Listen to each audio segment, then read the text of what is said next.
of adult nature and may be inappropriate for persons under the age of 18. Let's go to Gary from Delaware on the phone. Gary, go ahead. Hello. I'm a big fan of cartoons. I collect a lot of cartoon cells, from different animators. Yeah. And I'd like to ask Mr. Shea, you said you commute from L.A. to New York? Yes. Will you be in New York to vote for Howard Stern for governor? Is this a Howard Stern call? I do vote in New York. With any luck, I'll be out of the state, and I won't have to... I'll be in L.A. when the election rolls around. However, I will tell everybody that I want a governor who will bring in the death penalty, who will have the potholes filled at night, and will retire after both of those missions are accomplished. So I'm with Howard.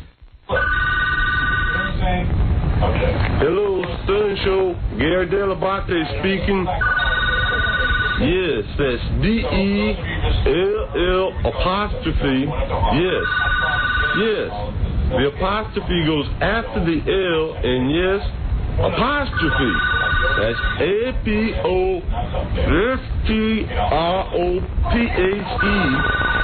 Yes, the apostrophe before the A, but then you have to capitalize the A. Right. That's capital A. No, I'll start over. D-E-L-L apostrophe over the L, and then you have to capitalize the A. And small b, small a, small t, small e. There's a tax break for the rich. Then you and I can sit down and work out a budget that will work and will balance in 7 years. We have no problem with that. I'm not near as rich as yourself, Senator. Well, I'm not near the rich either. I said I'm not near as rich as you. Okay. I'm supposed to be personally responsible for everything that happens around the world, in Honduras. Kathy Lee is such a phony. We don't see sun. We're kids in Honduras. We don't see sun. She didn't know that we mail her clothes. We had to sew them with bloody fingers and toes. Kathy Lee says she helps kids. She's full of crap. We work for pigs' wages while Hody takes a nap. He's such a loser. Well, Kathy gets rich, we all get poorer. Kathy Lee is no hero. She's just a jerk. I often wonder now what my life would be like and what would have happened to me if I hadn't gone to that Billy Graham movie all those years ago and trusted God with my life. I've made an awful lot of mistakes in the years since, and I've been accused of making some that I haven't made. I don't think my integrity should be called into place when this is a man who stands up, nobody's ever heard of him before, and makes allegations against me and Walmart. Poor Pedro got no dough, but Kathy Lee's in the sun. Poor Maria got diarrhea, but Kathy Lee's in the sun. Kathy tried to read this on the TV. She doesn't care if we have leprosy. I started my clothing line to benefit children.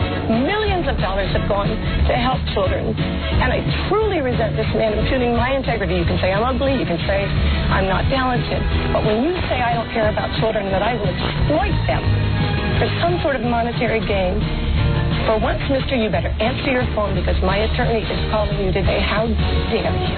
Got no food, it's so rude, but Kathy Lee's not upset.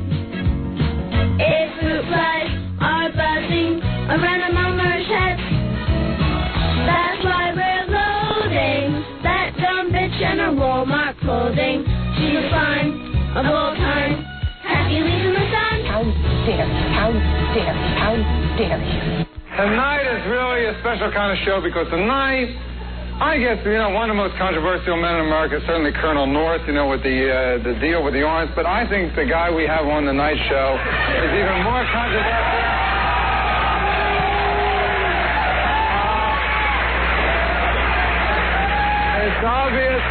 It's obvious that you've been reading TV listings. What else can I say? But from K-Rock Radio, Howard Stern is the guest. Yes. In person. What do you think? Yeah.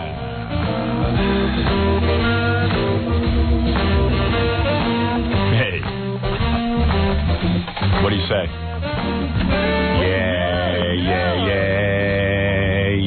Yeah. I was just in the back watching my A&E biography. I refused to promote it, that it was going to be on, and I'm glad I didn't. Yeah. It was just basically a rip-off of everything I've ever done. And pretty boring, quite frankly. Because I don't let any of my real people participate in this, and so as a result, they get these peripheral people who hardly know me, and they don't learn anything. I didn't even know who some of those people were. Me neither. People would flash up and go, "Who's that?" I didn't even know. I didn't know who two of them were. That guy from high school knew me for 5 minutes. I didn't see. I only saw like the second half of it, like a little more than 40% of it. Yeah, and he just regurgitates what's in my book and then makes up a bunch of junk. And there was a bearded guy. Yeah. I was like, who's he? I don't know. Who cares? I'm not even going to pay it any further attention. That's it. I just thought it was like a ripoff of trying to cash in on my movie coming out and everything.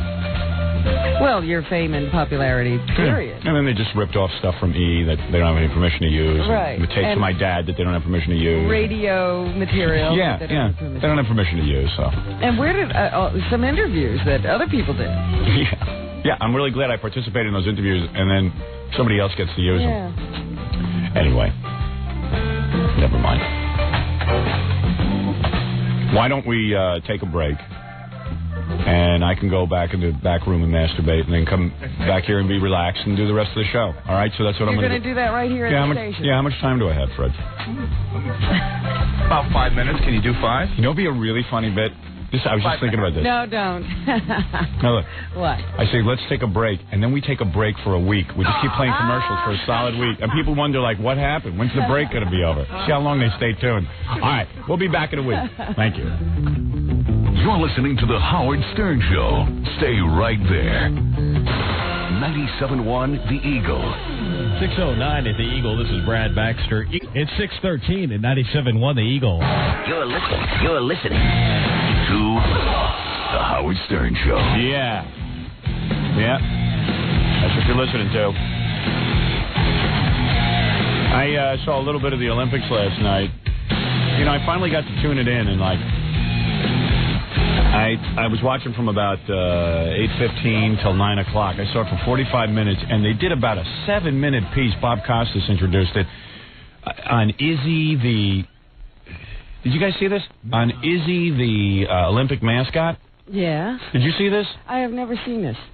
Well, you know, I got to watch the Olympics for 45 minutes before, you know, because we did the movie all day, and then I, you know, it was like 8:45, 9 o'clock, I went to bed, so I had like from 8:15 to 9 o'clock to watch the Olympics, and they wasted about 7 minutes of my time doing a report on Izzy the Olympic mascot, and where is Izzy? Now, you know, what am I, a retard?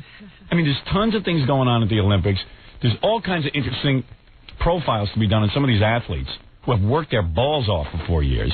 Boy, the Olympics is all those Olympic sports are such a non-money-making position for these people. They put in 4 years, and they don't get any recognition except for like this one time, and then everybody forgets their name. Thankless. And it's thankless. And all of a sudden, we're doing Izzy the Olympic mascot. And this thing is a puppet or something, or a computer-generated mascot that they have, and obviously doesn't exist. I keep hearing about it. I hear it's ugly, and hear it's a lot of it, but who wants to hear Where's Izzy? And it was a cute little piece where all the different NBC personnel got to be in it. Oh, it was one of those. Yeah, like, it was like, have you seen Izzy? And then they go, no, I haven't seen Izzy, but our crack team looked around the globe for Izzy. And then all the NBC people are like pointing to the map, you know, all the little secretaries and stuff, and they got to be in the production piece. And like, you know, goddamn, what are you doing, man? This is my 5 minutes with the Olympics. Yeah, show me something. Show me somebody twisting their... I like the little kids who, you know, the 13-year-olds who do the gymnastics. Who twist themselves into pretzels. The little girls whose parents seem to be the most abusive parents on the planet. Now, ask yourself a question. So let's say your kid's pretty good at gymnastics, all right? And kid's in school, and they say to you, hey, your kid might even have Olympic potential. You'd say to yourself, okay, let me think about this. Every day my kid is probably going to be up on some parallel bars. I've seen some kids actually drop and crash their heads into the mats What were you telling me? Yesterday, one of the girls, this little Moshianu girl, or whatever her name is, she hit her head on the balance beam. Right. And continued to perform. Yeah, and possibly could have broken her neck. Sure. But she went, bam, head slammed down there, but her conditioning is, I better get up. And so she bounces right back up. The day before that, Carrie Strug, they redid that whole thing where she won the gold medal for the whole team. Yeah. Her parents, they had a camera on her parents while she was performing. Yeah. Now, she did this vault, came off, and she was obviously limping. All right? Now, her parents are saying, she's okay, she's going to do the next vault. She's going to do the next vault. Her coach says to her, you can do it, you can do it. She's limping. There's a little kid, like, how old is she? She's 18, but they're midgets, you know? I thought she was 11. They're underdeveloped midgets. But anyway, wait a minute. Yeah. She's limping. Her leg is already hurt. They say, you can do it. We need you to stick this vault, which means she's going to go up, somersault in the air, and have to land on her hurt leg. Yeah, and who knows what's wrong with her leg at this point. Nobody has even looked at the leg. They don't care. Go out there and do that vault. We need you to do it. Right. So now her parents watch her go out there, and they go, oh, good, she's going to do it. Yeah, they're happy. Runs, does this fantastic somersault in the air, comes down full force on that hurt leg, pulls it up like a lame horse. Right. And everybody's screaming, she did it! I know. She did it! Not how is she? Then she falls to the mat. Right. And she's dragging herself off of the mat. Yeah. And her mother finally says, oh, there's something wrong with her. Yeah. I mean, it's unbelievable. And now I'm a parent, you know. I don't say I'm the best parent in the world, but damn, I mean, if my kid was out there limping, I'd say, get her the hell off. She's hurt. I don't want her to. I want to know what's wrong with my daughter's leg. I'm not going to let my daughter destroy her life for $7 worth of gold. I mean, you know, and then like, you don't even know if they need to amputate that leg. You know what I mean? Like, it could be gangrene. Maybe she'll have to be shot. Yeah, I mean, unbelievable how parents, I mean, show business parents scare me the most. Like, I think one of the most depressing things you can see in life is children's auditions. Uh-huh. And, like, talent agents who deal primarily with children and their parents. It's got to be the saddest thing, because what drives a parent into that ego thing where they want their kid to be famous is beyond me. It's just like, why did you have a kid? To have a famous kid, or did you want to just enjoy a child at home? I mean, having a child is a selfish thing, and it should be. It should be something for your own enjoyment. And, like, what drives you? They're right to do that. They enjoy torturing. Yeah, I guess. But you know what I'm saying. I'm saying that if you have a child, you should just get into it and have some fun with it. What drives you to make it go to work? To go to work and then be rejected. Yeah, and then go through all that rejection. It's so you know, nothing's worse than a 6-year-old coming out and going, oh, I didn't get it. I didn't nail it. Mommy. Yeah, sorry, Mom, I didn't get the part. Yeah. Yeah, and in front of an agent, and put that kind of pressure on a kid. I mean, these parents are retards. They're just. I know a guy. He's even got a lot of money. He puts his kid through it. Because he wants to have some fame. It is. In fact, you need money to run around all these auditions. Yeah. Otherwise, you'd have to have a job. You wouldn't be able to do it. Well, they want to be famous. I could tell they just want some fame or some reason to be famous. They need the power and all of that stuff that goes with having a famous child, too. Yeah, they want it. It's so pathetic. And it's like, might as well buy a prize cow, you know, and just bring it to the auction. But when you listen to the list of injuries... Yeah. Some of these gymnastic kids have gone through already in their lives. By the time they're 15 and 16 years old, they've had numbers of surgery. Yeah, I know. And, like, why would you want your kid going through that? Up all day, 6 hours of training every day. Yeah. They have to starve themselves because they can't gain too much weight. There's not 1 ounce of joy in their lives. Yeah, and it doesn't look like they're too joyous either. No, they all look depressed. Yeah. Man. I don't know what drives a parent to do that crap. And then they send their kids away to these coaches. They don't even have the kid with them. Yeah, they want them to be famous in the worst way. Yeah, it's really sick. The whole Olympics is sick, now that I think about it. Well, I thought about it, too, and I said, you know, even these sprinters, you know, it's 2 seconds they're out there. Yeah, I mean, give them, you know, you train and train and train. For like 2 seconds of glory. I saw a guy, one of these runners, he took the gold for the USA. Uh-huh. Is it Michael Johnson with the gold shoes? The guy who jumped, he does a short little run and jumps over those little fences. Oh, the hurdles? The hurdles, yeah. I don't know anything about it. So he jumped over the little fat, but he can't jump over him. He's too short to jump over him. So he crashed into every hurdle and still won. It was the funniest run I ever saw. Because I saw that guy the other day. Yeah. He knocks down almost every one. And they don't care. It's because that slows you down, but he can still win knocking every one of them down. I know what you're saying. It should be like... Yeah, but you should have to clear them. Yeah, well, I'm sure they could change the rules for you. That's Alan Johnson. Is that Alan Johnson? Yeah. Who's the guy who runs with those big shades on, the big sunglasses? You know what I mean? Black guy? No. American? Yeah. I saw a white woman beat every black woman on last night. That was pretty exciting. She was from Russia. Well, that's possible. You know, those Eastern Bloc countries. Yeah, they're practically black, even though they're white. I don't know what it was, but it was like, you know, all these women, black women who would run in Africa on their feet and never even wore shoes, and then you had a couple of American black women, and there was this big, chubby white woman from Russia. Chubby. Chubby? Chubby. What kind of a race was this? You never saw anything like this. Was a setup. This was 8 o'clock. She was chubby. She was goddamn fat. I mean, she had big breasts and like a belly. Wow. And an ass. And thick legs. Like not muscular, but thick, you know, pulkies. And all of a sudden, you know, boom. How long was this race? It was a short race. A sprint. I guess they sprinted to the buffet table because she was hungry. You should have seen this. And she beat, I wish I knew what was going on. She beat all these, like, athletic black women. Wow. It was wild. Bad crop of black women this year. I guess. Yeah. There's hardly any white people in the Olympics, except for, like, really dumb sports. You know, it's very funny. Yeah. Wait a minute. Weightlifting. It is very funny because I'm glad you brought that up. This weekend, I pick up a newspaper, and some columnist had the nerve to say that NBC was prejudiced. And they weren't showing black people in the Olympics. And I said, what in the world is this guy? What Olympics is he watching? How can he be going on like this? And then his contention was that NBC was prejudiced because they weren't showing the boxing, because it's all Hispanics and blacks. Yeah, who wants to see that? Supposedly... We could walk down the street and watch Hispanics and blacks beat the crap out of each other. I heard some guy complaining on the radio this morning. Supposedly they're not showing the boxing because 2 of the Americans that are involved in it have like criminal records or something. No, please. They've been in a lot of trouble. And then they said, well, of course, NBC will say, well, we're featuring the Dream Team and all the track and field events are lots of blacks. And the guy says, well, those are acceptable blacks. Carl Lewis. Carl Lewis is downright peppy now and smiles when he wins. And Did you see what everybody happened loves last him. night? I saw him do the jump. Well, he won the jump. The last guy jumped and didn't clear it, so he won the gold medal. Right. And usually what happens is everyone on your team comes out and hugs you, but I don't think anybody likes Carl Lewis. Right. So Carl Lewis starts running around looking for someone to hug, and nobody would hug him. So he ran to the stands, and then somebody threw him a flag, and he ran around. Right. Well, you know, no one can forgive that guy because when he was at the height of his powers, he just would, like, minimally put out just enough to He win wouldn't some do gold. interviews. Yeah. He was really... And Yeah, then he blew he it. had that thing where... Didn't he wear makeup for a little while? Yeah, there was something going on. And now you know what he's crying about? This is the best. He's got 9 gold medals, and the Olympic record would be to win 10. Yeah. And they won't let him on the relay team. So he was, on TV last night. Well, I'd love to be on, and he's trying to get, Right. see if he can get Sympathy, see if he can get in Yeah, there. right. No one cares. Who cares about him?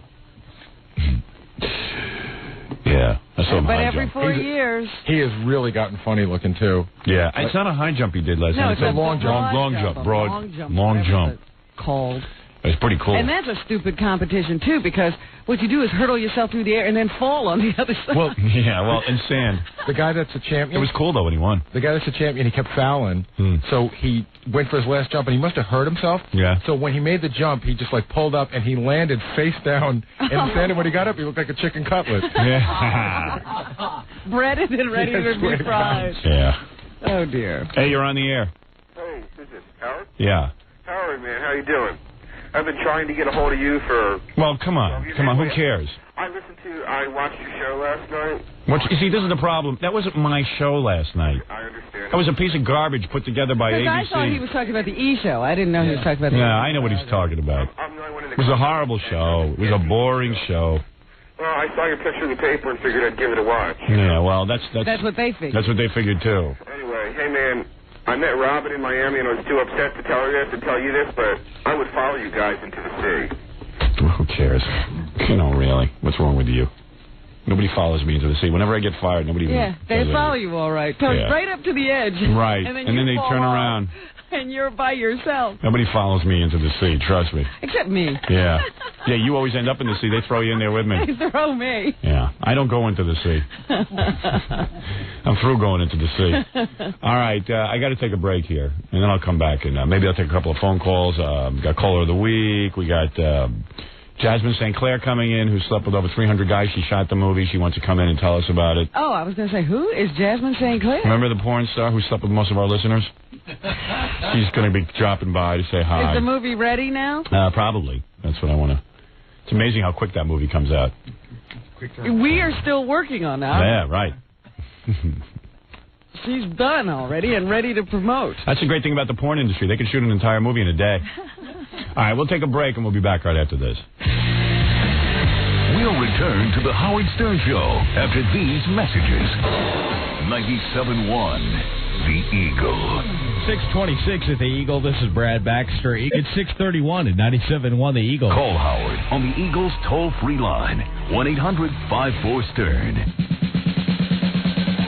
And now, a man who doesn't care about the rainforest, but would sure love to see Sting's wife nude, Howard Stern. It's true. I have no problem with that. Hey, everybody. Yeah. Hey, I just want to make a couple of comments here. Every once in a while I have to do this. To our board op in Albany. We're on a radio station in Albany. What station are we on in Albany? Anybody know? What's that kid's name who we helped out? Ken, right? Yeah, Ken. Use your head, all right? Ken had Melrose Larry Green up in Albany with him somehow. Somehow Melrose Larry Green is there. I don't even know what he's doing in the studio.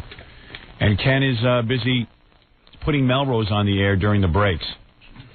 And don't do that, Ken. No one asked you to do that. I don't want you to do the Howard Stern Show while we're away in commercial.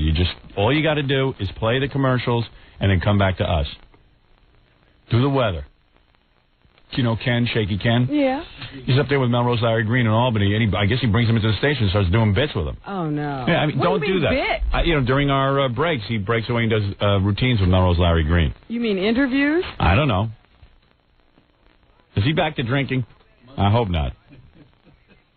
I'd rather he go smoke a joint than sit there and talk to Melrose Larry Green. Please don't do that. Don't do comedy when we break away. Who told him he was funny? I don't know. Somebody did. Somebody informed him that he was funny. Also, speaking of our producers, our producer out in L.A., our board op in L.A., Gary is on the phone. Gary was out playing golf yesterday behind O.J. Isn't that right, Gary? I sure did. Yeah, where were you playing golf? We were playing golf in Pacoima, and we were playing it right in back of O.J. No kidding. Now, this is kind of funny because did you try to hit him with one of your balls? Actually, my friend drove into him. Really? Yeah. You drove into him with Is he all right? Yeah, well, he missed him by a few feet. Oh. You mean with his golf cart? Well, with the golf, yeah, we missed him. Almost hit him with the golf ball. And on the next hole, he said, "Hey, I'm sorry to hit India," and he's like, "Oh, no problem." And he took off real quick. He didn't want us to know that he was there, you know. I'm fine. It's Nicole who has the problem. My protective shield averted your ball.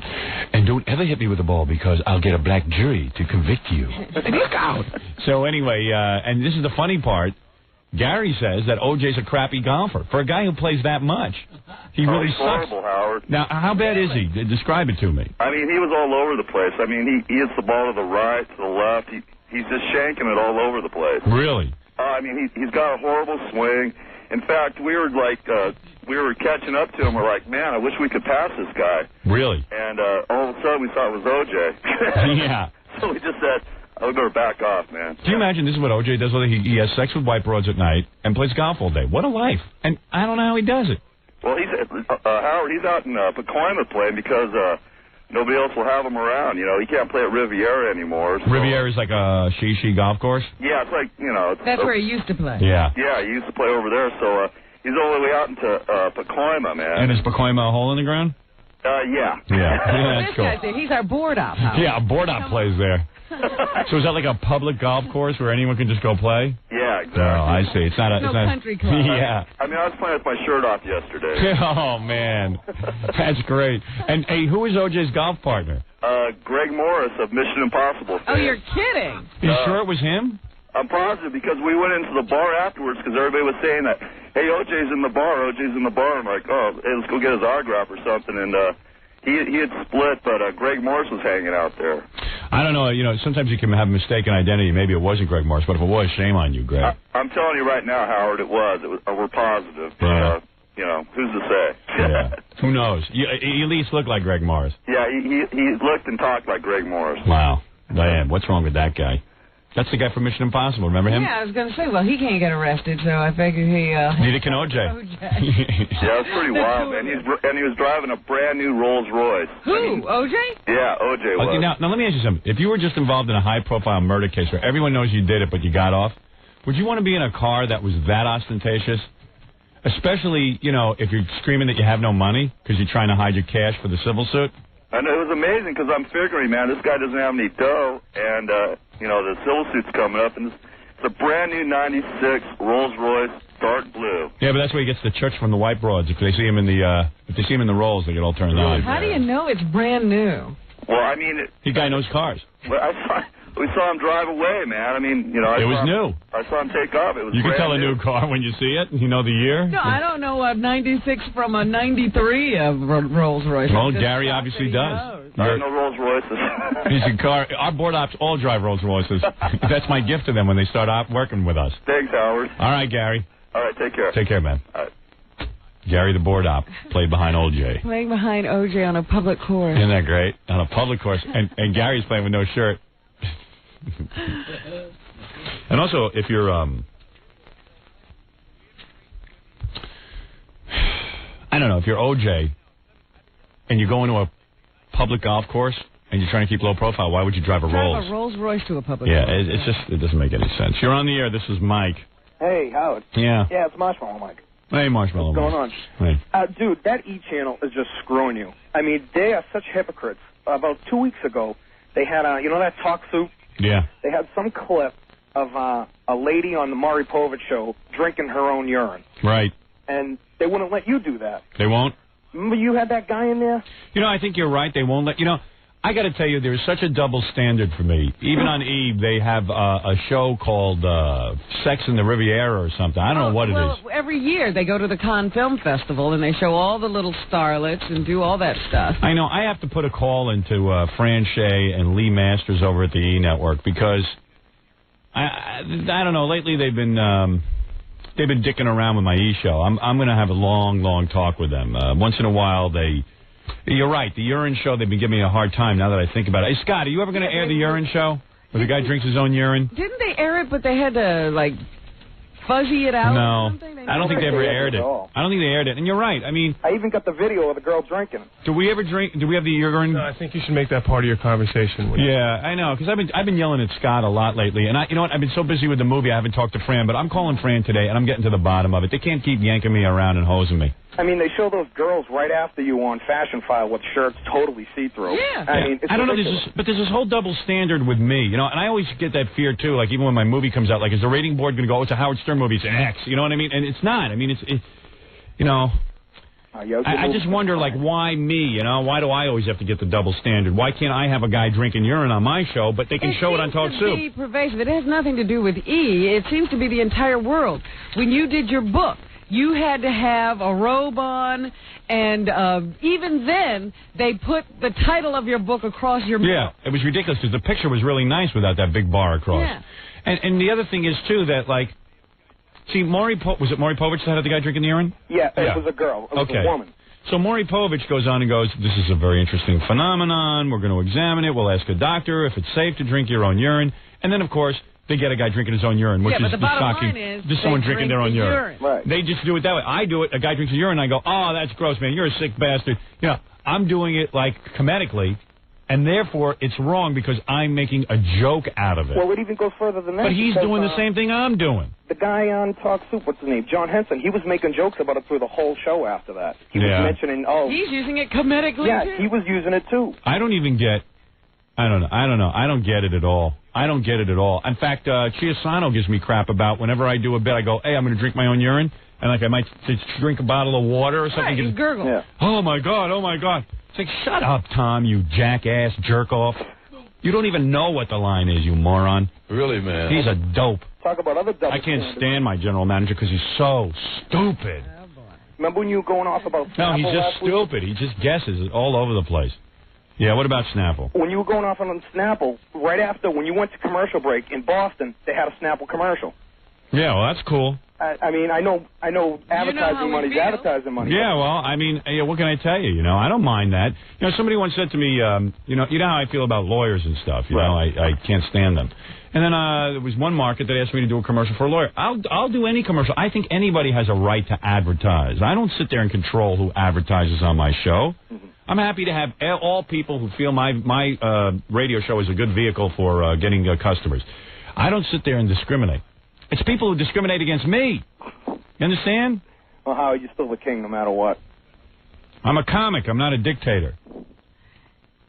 Okay. That's all. For crying out loud. And, it's up to the audience to decide what products to use. Right. Like you talk about Richmond. We got thrown off the air in Richmond, right? Yeah. And people say, what can we do? What can we do? So I was thinking about it. The guys who started a campaign against me in Richmond were these Ukrop brothers who own a supermarket. It's a very popular supermarket in Richmond. If my listeners were so incensed there that I was taken off the air, they should never, ever, ever shop in one of those stores again. And I bet you that would put a dent in the Ukrop brothers' pocket. And make them think again about how political they want to be. But my listeners will never do that because people are sheep and they don't. And they go to the store closest to them. Right. Well, I won't drink Snapple. Themselves. I never drink Snapple. I drink Mystic. Yeah, Mystic's a delicious product, and why should we support Snapple? If you believe in this show and you believe in free speech, or forget free speech, if you believe that you like this show, we're telling you what to buy because we got screwed by a company. Right. So buy Mystic, or buy, there's a drink in California we advertise. It's delicious. I did the commercial for them the other day. Very high-quality drink. Whatever. If you hear it on my show, you buy it. Got to support it to keep the show We got to going. support them, that's all. I mean, listen, yeah, it helps me, but it helps you, too. It keeps the show on the air. Right. We benefit. Okay. All right, thank you very much. Take it easy. All right, bye-bye. Hey, F. Alanis Morissette. Right. Whatever. What'd she do to him? It's his business, not yours. That's his story. F. Alanis Morissette. What? There's an angry guy. Yeah. There's a guy who's been spurned. He's been spurned by You know who many that is, women. Marshmallow Mike. I know who that is. The guy who ate a marshmallow from Jackie's buttocks. To get to a girl. Yeah. Mm-hmm. You'd be pissed, too. Wow. Hey, our listeners are really out there doing stuff. What'd they do now? This is the New York Times. It's from Thursday, July 18th. See? New York Times. So, yes. I'm reading the New York Times, and I was reading about the crash, the Flight bomb. 800? Yeah, Flight 800. And this was like, almost like the day after, I guess, the bomb went off. So not only do our listeners make phony phone calls now, they give phony interviews to the New York Times. Oh, no. Listen to this paragraph. Jackie Marlowe, who lives in East Mauritius and had been fishing in Mauritius Inlet, said, quote, there was a great fire like a fireball. Eventually the plane just spread apart and there was a loud thump. I felt the tremor when it hit the water. So one of the eyewitnesses was a listener of ours, and instead of giving his real name, gave Jackie's name. Jackie Marlowe. Are you sure there's no Jackie Marlowe? I guarantee there's no Jackie Marlowe. It's so great. So Jackie Marlowe is in the newspaper. Jackie Mullen. Jackie Marlowe. That's quick thinking when a reporter interviews you and you throw in one of the show names. I thought that was great. Another thing I want to bring up, I haven't had a chance to talk to you about this. This guy from TV Guide named Jeff Jarvis, who gave me the great review on my E! show, the couch critic, Jeff Jarvis. That was a great review of our television show. Was very much. And I sat there and I said, boy, when you get that, and plus it's a national magazine. There were people like calling me from all over saying, man, your TV shows are the greatest. They shape public opinion. But after a guy like that writes something, what do you do? Like, I was saying to someone, gee, I feel like calling the guy and saying, hey, thanks. But then someone said to me, you can't call a critic. Yes, they're supposed to be unbiased. And I said, well, I don't care. I think the guy said something really nice, and I feel like saying, hey, I appreciate it. But wait a minute. Don't you think Siskel and Ebert would like to hear from the stars who like their reviews? And I don't know that they don't. I think they do. They do, right? And they get better reviews the next time around, too, I think. Yeah, but then it could also turn against it. Like Jeff Jarvis might hang up the phone and go, you know, if that guy thinks I'm just going to give him another positive. Yeah, if he can buy me. But I don't think that. I just would like to thank the guy for doing it because I don't get that many positive reviews. Yeah. And when a guy puts his ass on the line and actually gives me a positive review, I appreciate it. Yeah, he probably took some heat for that. Yeah. What are you, high on cat tranquilizer? So what do you think's appropriate? Should I call Jeff Jarvis? Do what you feel. Don't stand on ceremony, and don't let these people sway you. If that was your feeling, do it. Gary, make a note. I will speak with Jeff Jarvis. Thank you. Gary was telling me at the Olympics that... If the guy doesn't talk to the people he reviews, he won't take your call. Right. What's wrong with saying, hey, you know, I really appreciate the nice write-up. You know, thank you. I was going to send him. I was going to go over and perform fellatio on him. You know, if he wants it. Buy him a car. Yeah, I should just send him a brand new Rolls Royce. Maybe just hand him some money in an envelope. Yeah. Hey, listen, I don't want to say anything, but here, I appreciate what you just did. Here's $1,000. That's real appreciation. Yeah. No, it was pretty nice because, like, you know, TV Guide is, like, it's in all the hotels. Like, I had to stay at a hotel one night while we were shooting. And all of a sudden, you open up TV Guide, and there I am getting a positive review. That's pretty mind-blowing. Sure. I was just going through TV Guide, and hey, there I am with a positive review. You didn't even know it was coming out. Nope. Didn't know anything about it. And, man, a guy gave me a major. It was a very nice review. I think he called me a genius. Maybe not. Remember. Or maybe that was me who called myself a genius after I read it. Yeah, that's what it was. Or maybe you said, he makes me sound like a genius. Yeah, something like that. I know the word genius was mentioned, but it might have been by me. But the thing I liked about it the most was he said, you know, most people would think that taking you in small doses would be the best way to have you, but instead it's the opposite, that the longer you stay with you, the more you like it. It's like radiation. The longer it stays with you, the more effect it has on you. That's what I'm like. That's what stuck with me. Yeah. So I don't really know what to do. I mean, I would actually send him a gift. I don't think you should go that far. Right. Something really nice. Like a Rolex. You know, maybe when you hear that he has something going on in his family or something, that would be appropriate. But just to give a gift for a critique, I don't think so. I should send a big picture of you. You know, it's like a goofy gift. Like a goofy gift is funny. Well, I have one that's available. Right. Maybe I'll just drop him a note or something. Maybe a call would be a little too weird. You know, hey, how you doing? A note, sure. Right. Too bad I don't have personalized stationery. I gotta you do. I gotta get special. I one time somebody made some up for me, but I thought you had gone through the whole thing of getting some. Well, the E! Network made some stationery, like Howard Stern show stationery and everything, but yeah. I don't know. I don't really use it too much. It seems kind of pretentious, you know. Well, every time because you name everything after yourself. Yeah, you know what I mean. It's just like, you know, Howard Stern show, big. I don't know. You're like Donald Trump. Right. Yeah. I saw that stuff you made. Yeah, I know. It's kind of...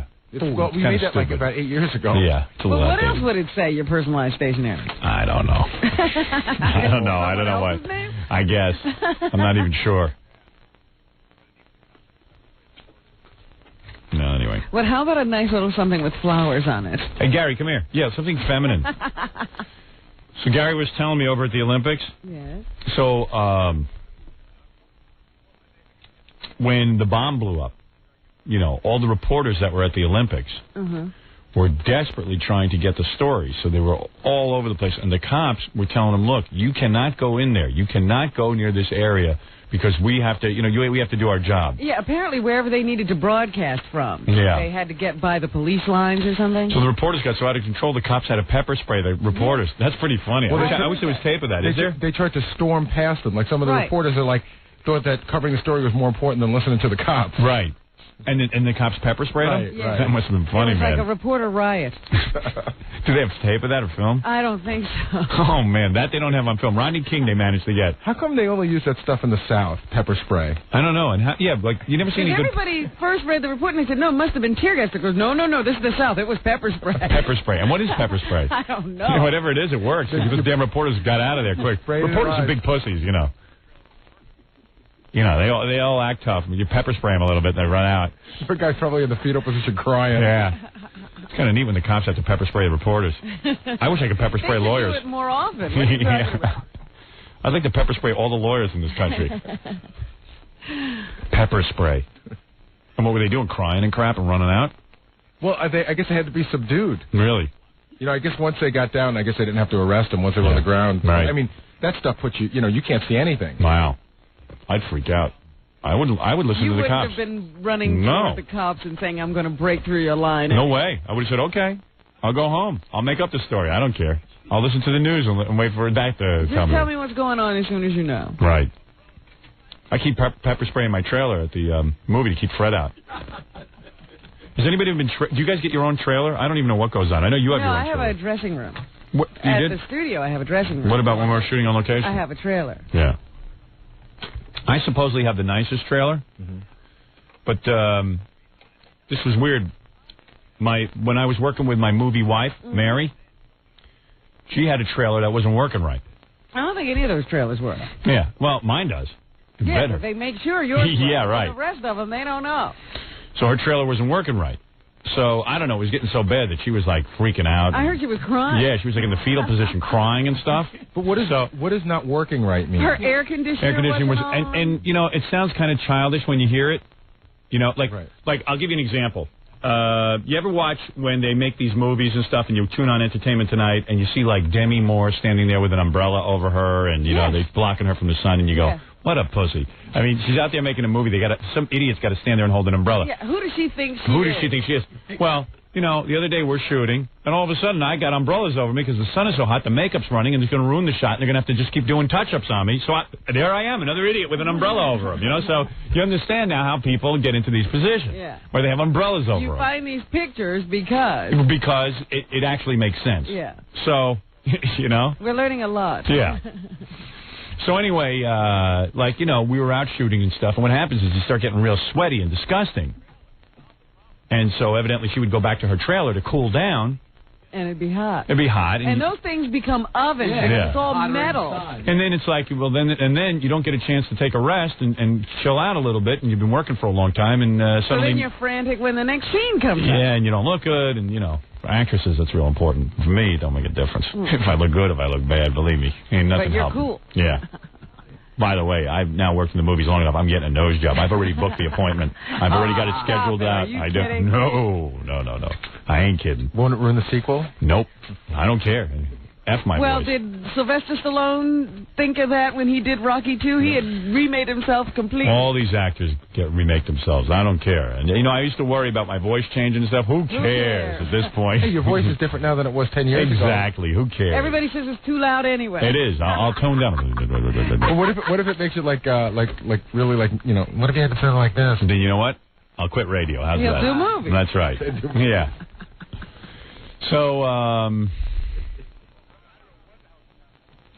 where was I talking about? With Mary. Mary's trailer. Oh yeah. So her trailer was all messed up and everything. So I heard she's like really upset and all this kind of stuff. So I went over and I said, why don't you get her a new trailer and solve the problem? How can you have an actress running around all upset? Why don't you just get her a new trailer? So they did. Then I went over to see it. It was nicer than my trailer. That's what I heard, that So they then- got her a bigger and better one. So I got pissed off, and then I went over with a tape measure and started measuring her trailer. Hers was longer than mine. And I got pissed off. And you have to realize Howard's trailer is about 2 city blocks long. So I started crying. Now I'm looking And for hers was longer than his. Yeah. I got pissed off, man. I said, I don't want her to have a better trailer than me. That wasn't the intent here. Just get one that works. Still give her a crummy trailer, though. I'm the star of this picture. You have a profile you're Yeah. trying to keep up. I sure got a profile. That's why I'm getting my nose picked. What? I mean, the whole process can corrupt you so quickly because Yeah. I went to the shoot and I'm the lowest guy in the food chain, right? And I had a trailer, and I walked in, and I go, oh my God, this is great! I can't believe it. My whole life, here I am, I'm in a trailer, and then I turn on the TV, and it doesn't work, and I was pissed. Yeah. I was going to complain about the TV. Yeah. I did. They said, go away. Well, what kind of? What do you mean? You wanted your regular TV to work or the VCR? No, regular TV. I don't know what the hell just happened. I wanted to watch Olympic. This is the morning of the Olympic bombing. No wonder they put you in the trailer. Oh, they couldn't give you regular TV. Jackie had regular TV. I went to Jackie's trailer when he wasn't in it. Really? I wanted to watch coverage of the Olympic bombing, but, Right. all I got was a little blue picture on mine. Yeah, I get that too, though. I have a satellite on mine, but I haven't figured out how to work it ever. You have a satellite on your Yeah. on your trailer? Yeah, but it doesn't work. Oh, that's easy. How could it not work? It doesn't work. No, it worked. I got it to work one time, but for some reason they didn't subscribe to any of the movie channels. So you can't get any channels. You can get like 3 channels on it. What you can get is the satellite. Yeah. HBO sent over a whole bunch of tapes of the Larry Sanders Show, and I've been watching that over and over again. I love that show. That's like my favorite show, and that really helps kill the time in the trailer. I had 4 hours in the trailer the other day, so I just watched that, and I didn't bum out so bad. Sometimes I get real depressed, and I start banging my head into the wall. Yeah, I made him fix my trailer the other day. It wasn't working. Yeah. So tons of people were in there working. I threw a little tantrum because I couldn't get enough hot water to shave the other day in my trailer. But, you know, they were waiting for me, and I had to shave. You know what I found I said, listen, man, I'm cutting my face up. You know what I found out yesterday that really grossed me out? What? The water in trailers. They were telling me in the makeup trailer I was going to wash my face there, and I said, I'll go inside. They said, yeah, you might as well because, you know, they put antifreeze in the water in those trailers. That's what she told me. No. I swear. She Get said, out of here. That's what she said. They put a little bit of antifreeze in. Oh, my God. Well, that would make sense. I've been washing with that and washing my fruit and stuff with it. Disgusting. That can't be right. That can't be right. You're crazy. I swear. They're goofing on you, big dope. They put antifreeze in the drinking water. Well, it's not the drinking water. It's the sink water. Yeah, that's drinking water. Well, you never brush your teeth? Yeah, well, you don't, but I'm saying I do. We'll check today. Because the woman that told me is not a prankster. I don't think she was kidding. Who told you that? One of the makeup women. Colleen? Or No, Sharon? No. Sharon. Sharon told you that? She don't know nothing. She wouldn't. Sharon. Sharon told you that? She's just goofing on you, you big tooth bastard. What's the matter with you? What's the bet? I'll bet $50. Okay, $50. I'll bet you she wasn't goofing on you. She's goofing on you. I wasn't there. I don't know. And you couldn't taste it? I didn't drink it, Jackie. How would I taste it? I love when Gary smiles with those teeth and gums. It's so great. There's no way he can win an argument because he always has that goofy look on his face. Although I'm also enjoying looking at the growth on the end of Jackie's nose. Yeah, Jackie shows up on the movie set. He finally gets in a scene, and he's got this big... It's like a shark bite. It's like getting bit the day of the prom. Or it's like somebody bit off his nose. At the end of his nose is all full of blood and pus. It looks like when Coke's ferret bit his nose. Yeah, I know. It looks like I sandpapered the end of my nose. Oh, my God. Would you pop a zit on the end of your nose? I went to pop a zit, and there must have been blood vessels waiting to pop for 48 I'm going to vomit. Drinking, you know? You're right. I'm going to throw up. Because now when you look, there's a big white patch there where they've tried to cover it up. Yeah. That's a lie. No, it's true. I'm looking at you. It's like spackle. Yeah. Oh, yeah, definitely. Did you hear what Jackie did yesterday? No. He was, we all had to be there really early for the movie. Oh, yeah. And Jackie just drove to LaGuardia Airport. He forgot that he had to be there. Yeah, I heard that. Meanwhile, it's impossible to be late for the movie. Exactly. You know what I mean? He drove all the way to LaGuardia, got back, and we still hadn't shot it. He got back and he thought that he had missed everything. Yeah. No, you never miss it. We hadn't even started. What did I miss? Nothing. Be here by 10:15. You got to be here by 10:15 because we have a rehearsal at 2. Yeah. Jeez. I like when I'm in my trailer and I finally mellow out. They call me to the set, and then they're not ready to shoot for another half hour. He's pissing me off. Yeah. Oh, it is funny? I've lost the humor about Well, it. he's there for a day. It's funny. Yeah, one day I could see how All right. old, real. I got to take a break. I'll get back to this show right after these words. More to come when the Howard Stern Show returns in a moment. 97.1 The Eagle. 6:58 at the Eagle. This is Brad Baxter. It's 7:01 at 97.1 The Eagle. Baseball's been very, very good to Tommy Lasorda until Stuttering John. Hi, Tommy. How you doing? Great. How you doing? I'm a big fan of yours. Congratulations Thank on you. your Thank you very much. career. This is for the Howard Stern Show, tape the broadcast. Do you watch Howard Stern? Who? Howard Stern. Howard Stern. Who's he? Oh, he's the guy he has a TV show here in New York. No, I never watch it. What time of the day is it? It's on Channel 9. Channel 9. Yeah. No, I never know. Tell Howard hello for me, though. Okay. I never watched the show, but evidently it must be a pretty good one. Will you see A Truth or Dare? Who? A Truth or Dare, the Madonna movie. Are you going to go see that? No.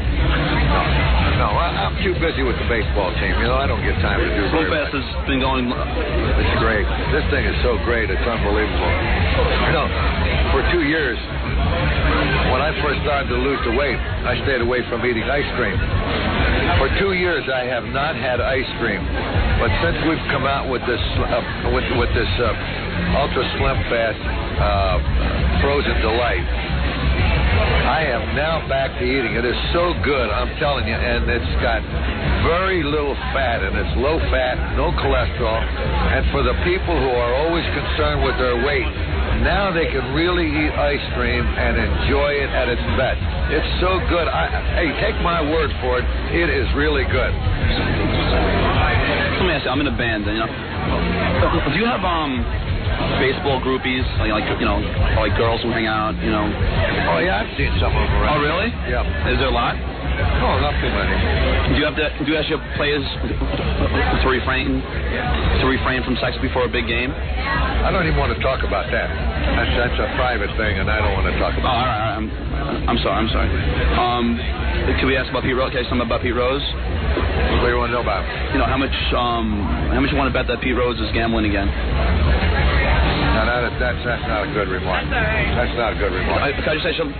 Tommy, can I just say something? No, that's enough. I guess Tommy had his fill of questions, that is.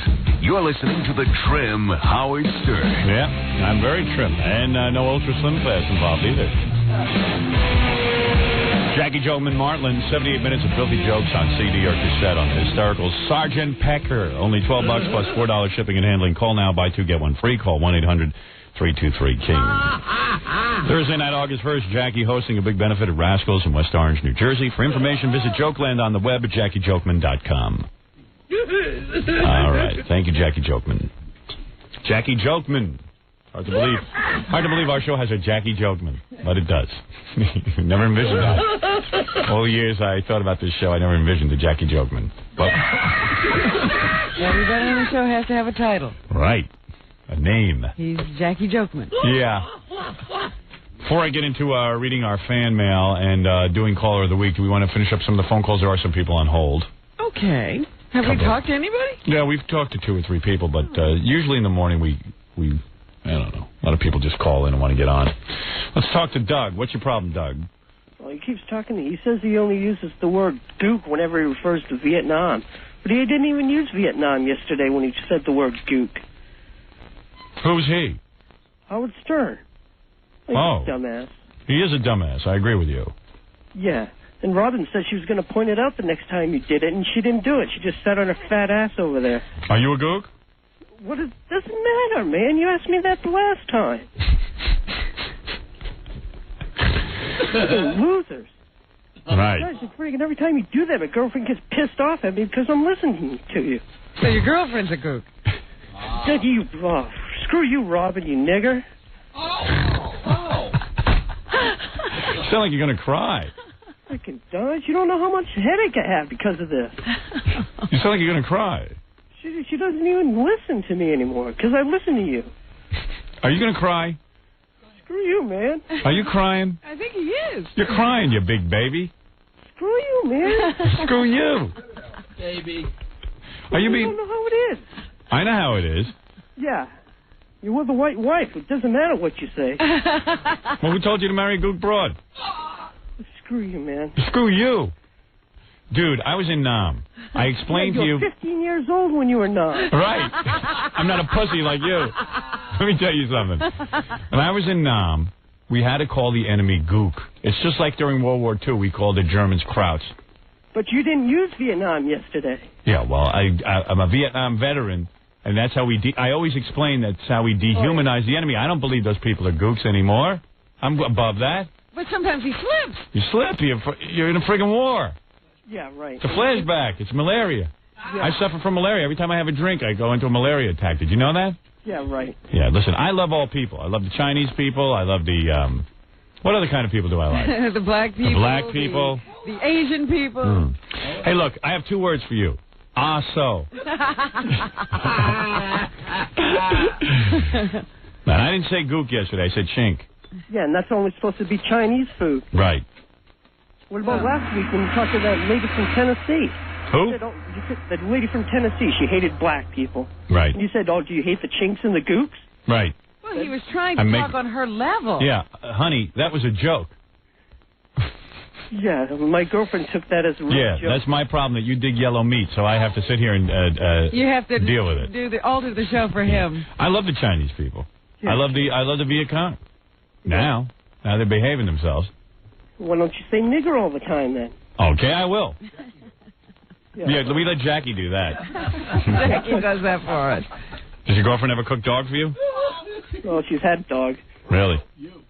Yeah, she was our pet, and then one day it just wasn't around. Yeah, okay. I got to go. All right. Bye. Bye. That's Doug, very angry.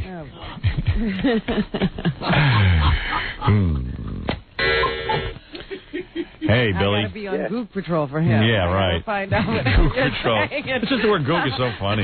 All those words are funny. Nigger's funny. It's fun. Those are funny words. Kike, all that stuff. I always like the origins of those words, too. I mean, it's funny stuff. It's just people are so mean to one another, and it's funny. I don't know. I find it funny. Okay, Billy, you're on the air. Hey, Howard. Yes, sir. Hey, you're smoking too much pot, man. You can't remember anything you're saying. I know. No, I'm not really smoking that much pot. I've mellowed out with that. I went on a little binge. You know what it was when I was Jackie said if you keep saying it, he's going to start believing it. That you're actually No, but they have to remind you what to say. I was on vacation for 2 weeks, and I was just getting really bummed out that I really didn't have much of a vacation. I was working the whole time, and I got carried away, and I felt like being a little frivolous, and I smoked a little weed, that's all. Jackie doesn't believe it, though.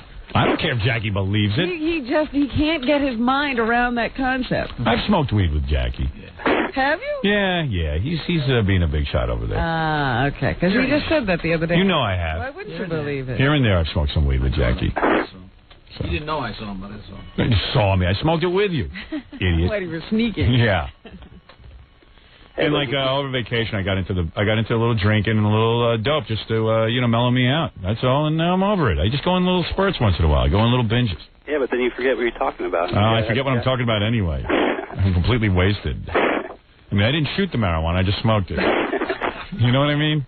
And everyone's like all freaked out. I'm Robert Downey Jr. now. Wait a minute. Have you discovered that the pot is much stronger than it was when you smoked it as a kid? Depends. Yes. Well, the stuff I could afford when I was a kid was a lot different. And, it was just, I'm not even sure I smoked weed when I was a kid. I think I was smoking You smoked nothing. I smoked oregano dipped in formaldehyde. I'm sure it was just something wrong with whatever I was smoking back then. I used to buy $5 bags back then, With dirt in it. Yeah, with dirt.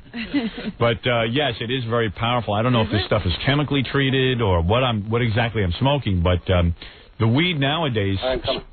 You got to go? What? No. Good. Oh, too bad. The weed nowadays smells like skunk. It's so strong, it has a skunk smell. Ooh.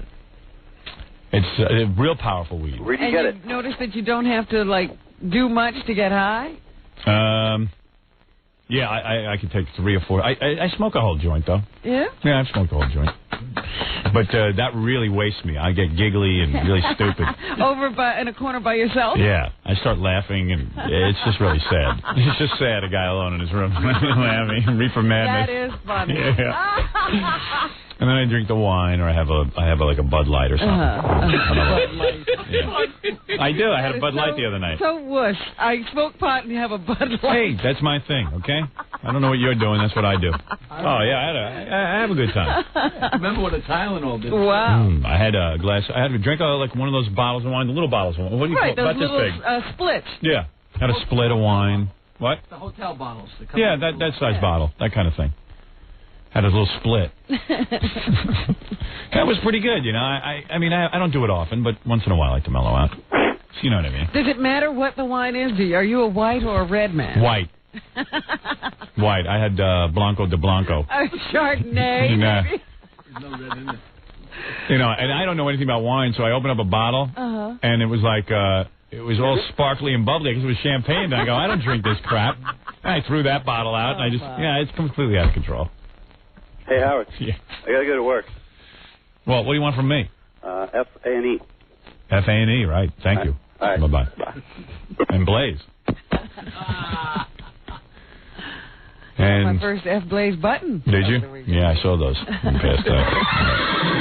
All right, let's take a break. We'll come back and we'll continue. There's 2 more people on the phone. I'll get through with them. Then the girl who slept with over 300 guys is here to promote a movie. She finally did. I want to hear what it was all I want to about. see what she looks like after. I'm sure not that good. And we'll be back right after this. You're listening to The Howard Stern Show. More after this. 97.1 The Eagle. 7:13 at the Eagle. This is Brad Baxter. It's 7:18 at 97.1 The Eagle. You're listening to The Howard Stern Show. Once again, Howard Stern.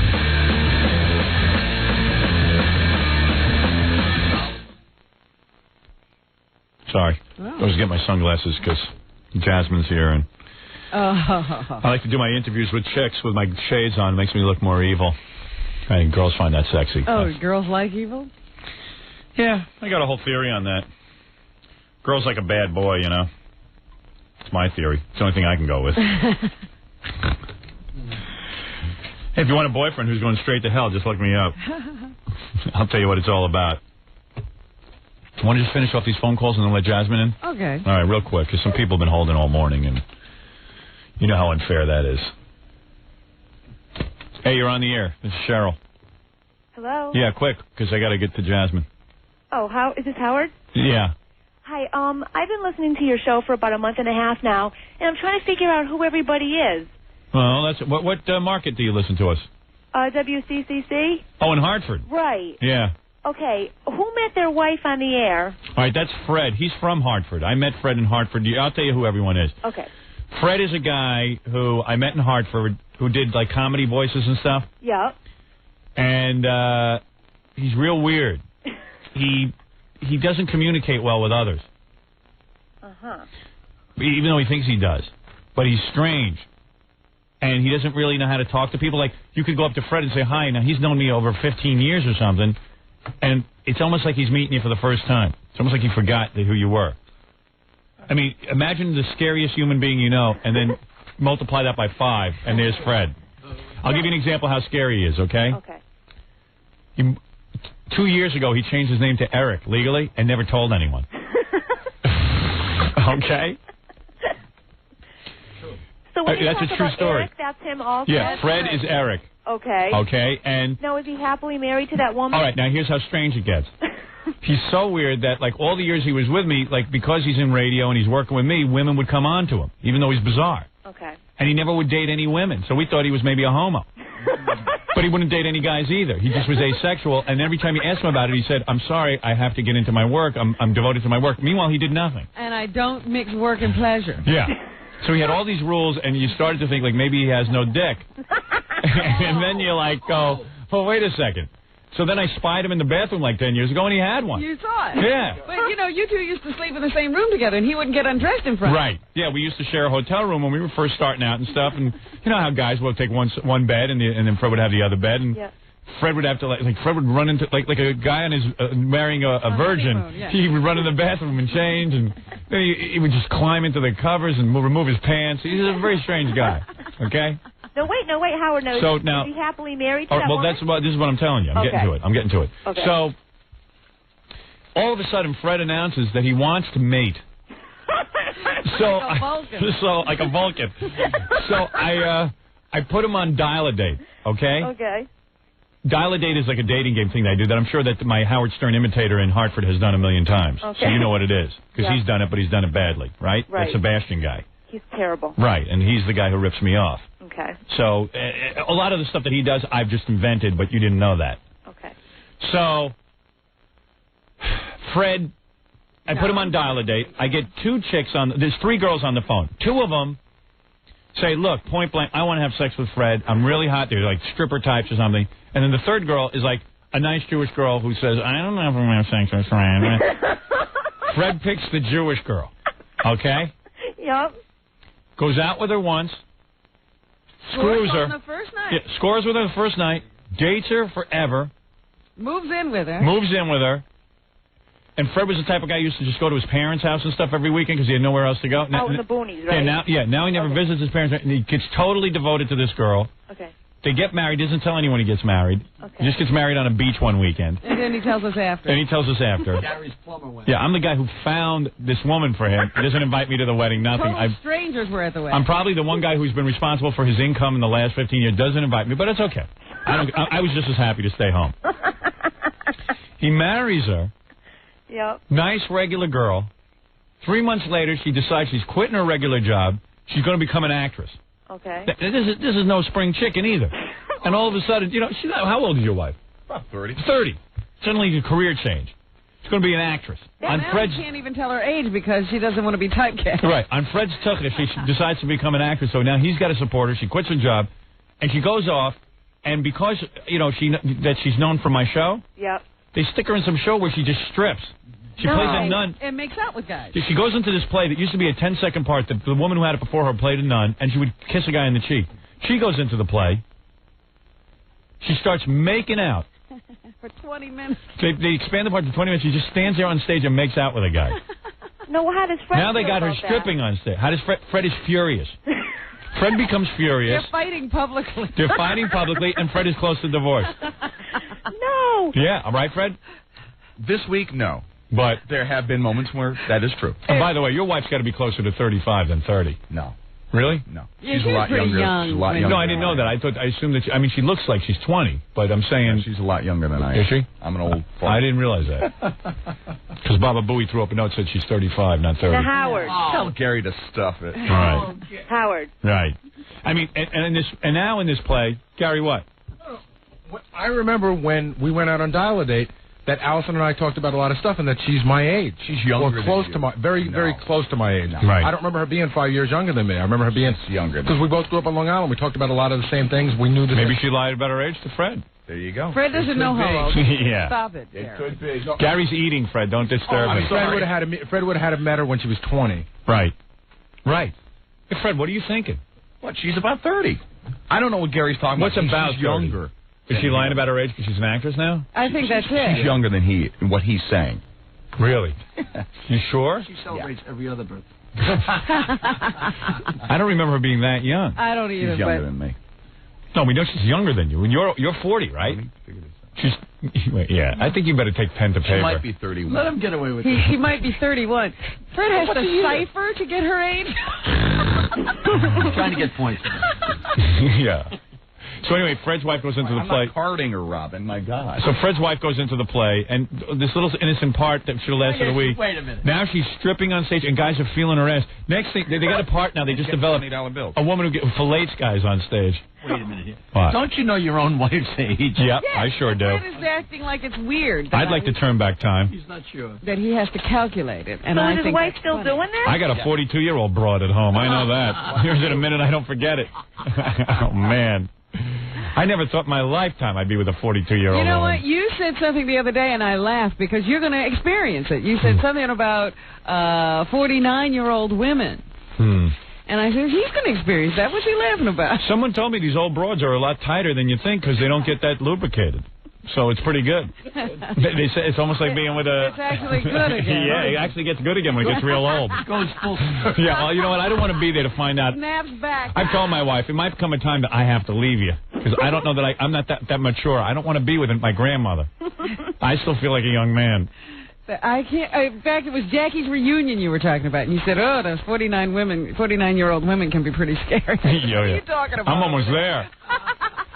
Yeah, I'm getting out of my marriage before then. I know that. My wife better just Do you have realize an exit it. clause? Oh, I sure do. I think about it. I've been with the same woman since I'm 19 years old. 19 years old. You should have thought about it at 19. I had no idea. Wacko. I didn't know. I didn't realize you lived this long. I was sure I'd be dead by the time I was 25. To have it regularly. Yeah, that's what happened. You know, maybe I'll be like Fred and let my wife's age get blurry. Fred might be onto something. It's the best way. Right. Causes no problems, causes you no My pain. wife's 30. Just blur it out. Yeah. I think she's 30. Yeah, 31 maybe. Just get the birth certificate and start erasing it a little. I know she's younger than Gary. There you go. I know she's younger than Gary. Right. So that's Fred, okay? Okay. Now, who else you want to know about? Gary. All right, Gary is my producer. Okay. He looks like a monkey. He's like got a big, thick mustache, and he has huge, giant lips, but his lips don't... The funniest thing about Gary is, you should buy my book, Miss America, by the way. It explains who everyone is. Okay. If it's still, I'm sure it's still in the bookstores. Sure. Okay. All right, and you know what it is? There's a whole chapter on who everyone is. Okay. It was designed for new markets. So there's a whole primer on that. You should read both my books, actually, to get ready for the movie. Yeah, because the first one is like a history of the radio show. Right, and then the second one is like a primer for, you know, who everybody is. Yeah, and then you'll know who all the callers are and all the important players on the show. All right. You know, I was talking to a bunch of guys on the movie yesterday and who had never met me before. Right. And they were saying, like, the way you talk about how fat I am. Right. I mean, I put on a couple of pounds, but they were expecting, like, Michael Bronco to come in. No. You just gotten chubby. Yeah, I've gotten chubby, but I mean, tell people I'm overweight. I'm not obese. So Gary has, like, the funniest feature on Gary is his teeth are so big. In fact, who said it to me? Oh, I know. The woman who plays my wife in the movie, Mary. She says to me, you know, Gary has this habit. He's always running his tongue over his teeth. He's always going like this. She said that to you. She did. She said she always goes like this. I said, you want to know how that happened? I said, that's because Gary's fake teeth are so dry. And his lips can't cover his teeth. Right, they're hanging out. They're hanging outside of his mouth. That he has to wet them down with his tongue every minute. I do have to say, I've known you for 12 years, and you're as amused this morning as you were 12 years ago. Yeah, right. I tell you. That's why you're still here. By the way, this lady on the phone has a great mean laugh, doesn't she? It really cuts through you. Almost as good as Jack. I go, yeah, Gary's teeth hang outside his mouth. You have a great laugh. Hey, thanks. Howard, I think that's one of those things that my husband thought was really cute at the beginning, but now it's like he got tired of it. Yeah. Irritating the daylights out of him. So in Hartford, what were you listening to before we got on the air?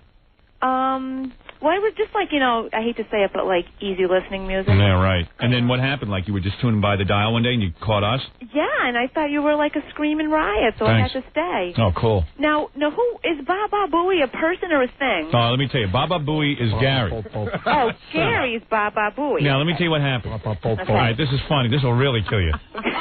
So, She's picked up on a lot of stuff in that. yeah, well, I realized that people just joined the show, and it really, Miss America is the best book to read for this. Okay. And you should start with the first book, Private Parts, but I guess you can pick that up in paperback. Private Parts is the first one? Yeah, Miss America is my second book. Okay. And it's good for fans because it's really designed for my fans. Okay. Even though people who aren't my fans read it and fell in love with it as well. Okay. Soon to be a motion picture. Okay. Okay. Just had to get that in. Yeah, so here's the deal. Were you aware of this show, by the way, before we got into Hartford? No, I didn't even know what you looked like till a couple of weeks ago when I saw you on E.T. Had you ever heard of me? Like, you've heard of me, right? Well, yeah, like I heard of you, but I never knew what you looked like. And how did you hear me, that I was like the most fined man in America or something? Well, I heard that you like used to work in Hartford, but then they made you leave, and then, you came on somewhere else, and now you were back. Right. But so you just read about him in the Hartford press? I mean, like all the years that I wasn't on in Hartford stuff, were you even aware of who Howard Stern was? No. No, you see, that's the one thing that concerns me in the movie. I got to get word out to people like this who don't get us on the radio. Oh. Like, or don't get us on TV. There are markets that don't. I've got to, I want to get out there and say, hey, this is what I'm about. Howard, and you were looking a tad sexy on E.T., I have to tell you. Really? Yeah, your hair was looking very nice. Thank you. Appreciate that. So now let's see Baba Booey now. Okay. That's gross. What is? That burp. That wasn't me. That was Robin. Okay. All right.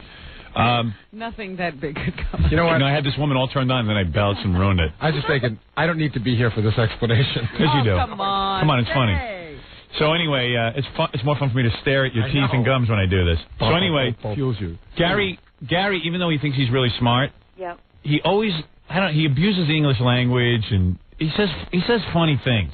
Okay. Not intentionally. Not intentionally, though. He doesn't know he's doing it. So, Gary started collecting cartoon art, and which is the dumbest thing in the world, right? Cartoon art, and he was hanging it in his house. Is he married? Well, he is now, but he wasn't married yet. Okay. And he was like cartoon, and you have to see his wife's gorgeous because he works on the radio, and he's a complete mismatch. Okay. All right. So anyway, Gary starts collecting cartoon art and thinks it's really going to pay off. Like he's collecting for investment purposes. Yeah, because you go like, he would come in and go, I love Bugs Bunny so much, and I just got a Bugs, and instead, I did an appearance somewhere. Instead of cash, they paid me with a Bugs Bunny sale. I got it in trade. Right. So it was like that kind of stuff. Okay. And it's so faggy, if you don't mind me saying. So, he one time he came in, he goes, Wolf, I got to tell you something. This cartoon art is like putting money in the bank. So, he was convinced that cartoon art was really going to pay off. Okay. All right. So I said to him, what's your favorite what's cartoon? Your next acquisition? Yeah, he goes, my favorite cartoon was always Quicksaw McGraw and Baba Booey. So I said, Baba Booey goes for $100. Yeah, the Baba Booey goes for $100. It's very hard to get a Baba Booey. He goes, Baba Booey. So I go, you're saying Baba Louie the whole time. Right. Well, so I'm saying to myself, I used to watch that cartoon. The goddamn name of the little rat that was in that hat and the sombrero is Baba Louie. But even during the conversation, you were saying Baba Louie, and he kept saying Baba Booey. And it didn't ring right, but he kept going, Baba Booey, Baba Booey. And finally you said, what are you calling him? Yeah, I said, what are you calling him? It's Baba Louie. He goes, no, it's not. I know cartoons. It's Baba Booey. Baba Booey. So with that, we proved to him that it's Baba Louie, and he goes, oh, big deal, I made a mistake. So then we started calling him Baba Booey that morning. And he goes, you know what? I know you guys are going to just, call me Baba Booey for the day, and then it's going to get real tired and real old, and then it'll stop. And then a month later, I was walking down 73rd Street, and a truck driver went, Baba Booey! Yeah. And we never have stopped calling him Baba Booey since.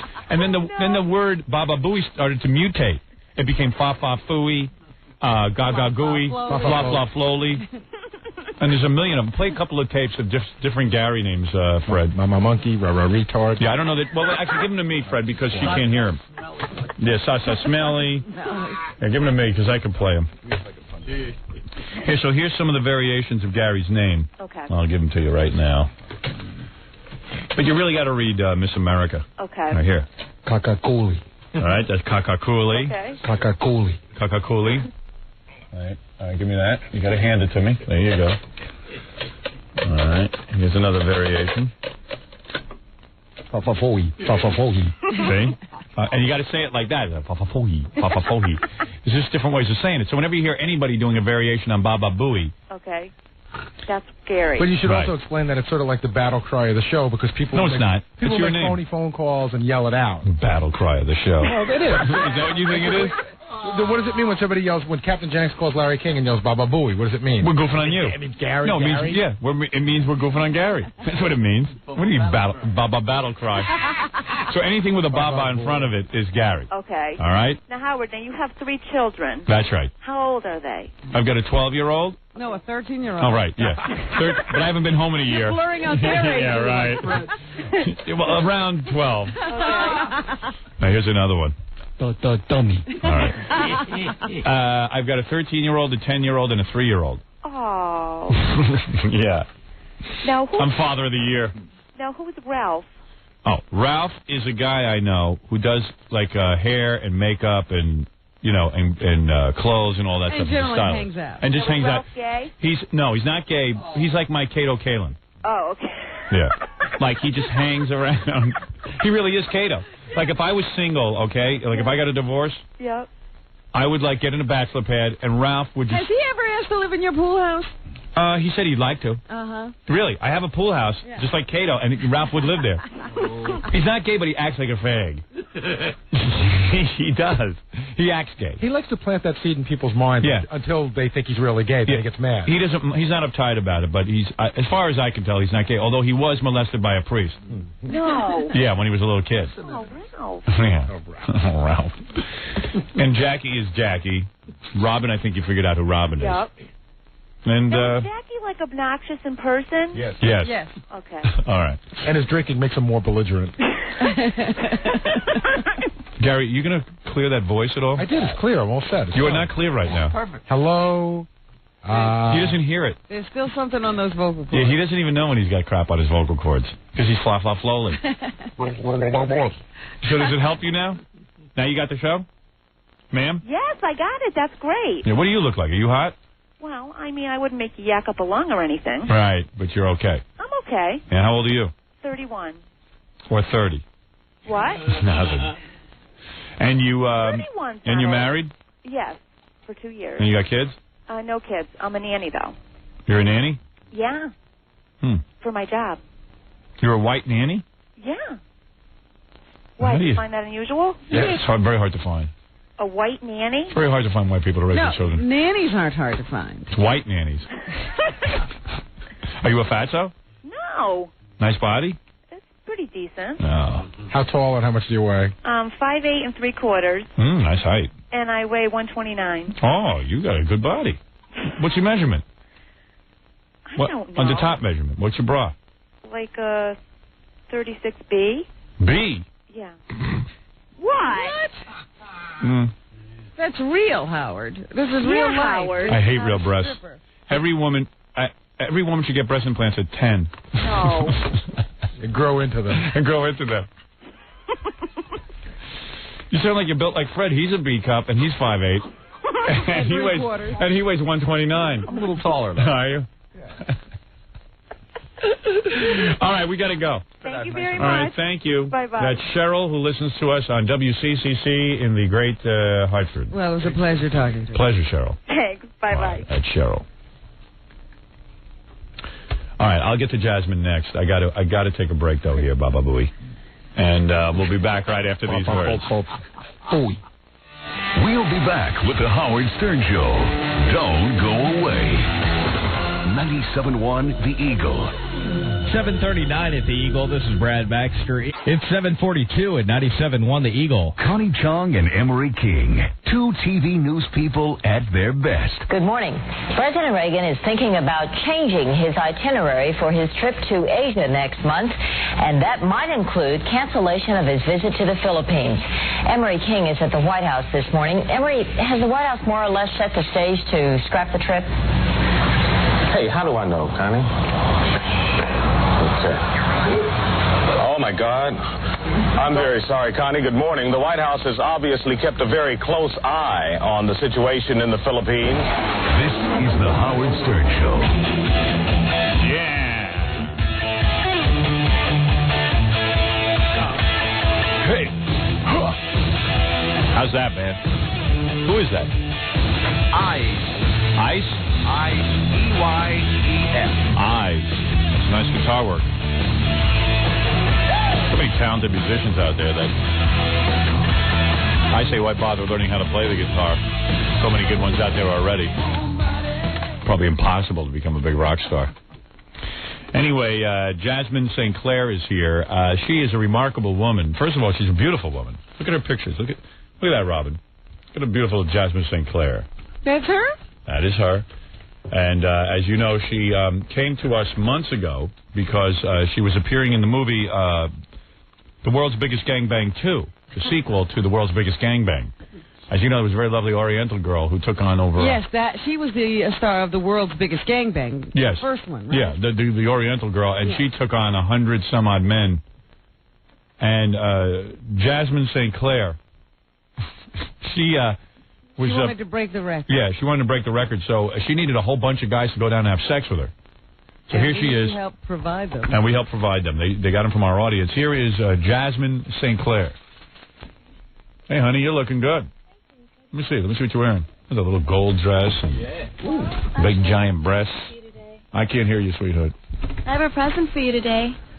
A T-shirt. The World's Biggest Gangbang 2, the sequel. Where do you wear that? Be wearing that. I'll be wearing that around the house for the kids. Sure. I brought you one of these as well.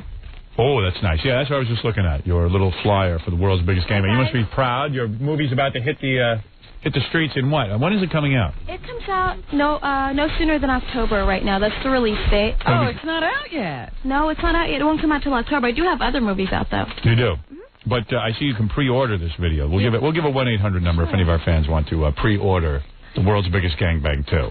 Howard, there was some guy that called into your show the day after my gangbang. Mm-hmm. I'd like to clear something up now. He was never at the gangbang. If you look closely at the back of that flyer I gave you, there weren't beds and pillows. It was a Polynesian team tiki set, and I was wearing a long gold gown. I wasn't wearing a short red dress that I stripped out of. So you think the guy was making it up? I don't know which gangbang he was at. Right. The one in his dreams. How many guys did you end up doing that day, Jasmine? To be honest with you, Howard, I lost track after about... Yes. Like 90-something. After 90 guys, were you actually keeping a head count, so to speak, in your mind? I was really trying to. I was trying to do that countdown, but it couldn't happen. Was it pleasurable for you, or was it very painful? In all honesty, it wasn't that pleasurable at all. Right. Yeah, it wasn't any fun, huh? Like maybe the first 2 or 3. The first guy was really good looking. There were some really cute guys there, I'll say that much. Right. The first guy was cute, the last guy was cute, and a few in between. I had 3 guys thrown out. Now, why would 3? What criteria? Okay. Now, in other words, each guy who was selected, because you weren't too discriminating. I mean, I was when it came to the actual date. Your hair looks very nice, by the way. Oh, thank you. So what you're saying is, like, beforehand... Thank you. Did you hear what you just said? My hair looks nice. I'm sorry. We have to stop for your hair. I got a compliment. Yeah, I think Howard is a babe, but anyway. Let me tell you something, baby. With all due respect, I know you're married, Howard, but if you... I am not married. You're not? No, I am getting a divorce. I am divorced, yes. I have to give you my phone number, Howard. Please. I want you so bad. You don't understand. Really? I do. Oh. You were totally my type. My first boyfriend looks like you, Damien. I mean, he was the perfect guy. He looked exactly like you. Come over here for a second. Let me see if I can. Let me see how we look together as a couple. Can I take my clothes off? Yeah, please. Oh, yeah, she step feels over here. uncomfortable with her Can you clothes please off. take that stupid dress off so I can see how we look together as a couple? How tall are you? 5'7". I want to thank Colleen, my hair woman at Yes, the movie. you've been getting tons of compliments. They colored my hair. I look like $1 million. What is that, baby? I love guys with jeans and black sneakers. Well, that's what I have. Wow. I love what you have on. Nothing. You know, you're my type. You have a vagina. Come here. How do we look together, Robin, as a couple? Well, you look gorgeous Do we together. really? Now, give me a little hug. Let me see if I like you as a girlfriend. Huh? Turns out I like you. Oh, yeah. He touched me. Oh, my God. Oh, you're damn right I did. All right, go over there. You're being a slut. Go ahead. And I like that. Stop being a slut, you slut. No. I told you to stop being a slut. But, yeah, wow, are you tan? Isn't that great? Is that your natural She's like color? a black woman. She's so tan. You are almost negroid. Do you know that? You are. She's like a black woman. She's darker than you, Robin. I see that. I am. Do you have any Negroes in your family? No, I haven't tanned in like a month now. You have no tan lines. Beautiful girl. Like your hair, by the way. Did Colleen work on your hair? No. Richard worked on my Richard? Well, he did a good Fanny job. Pirate.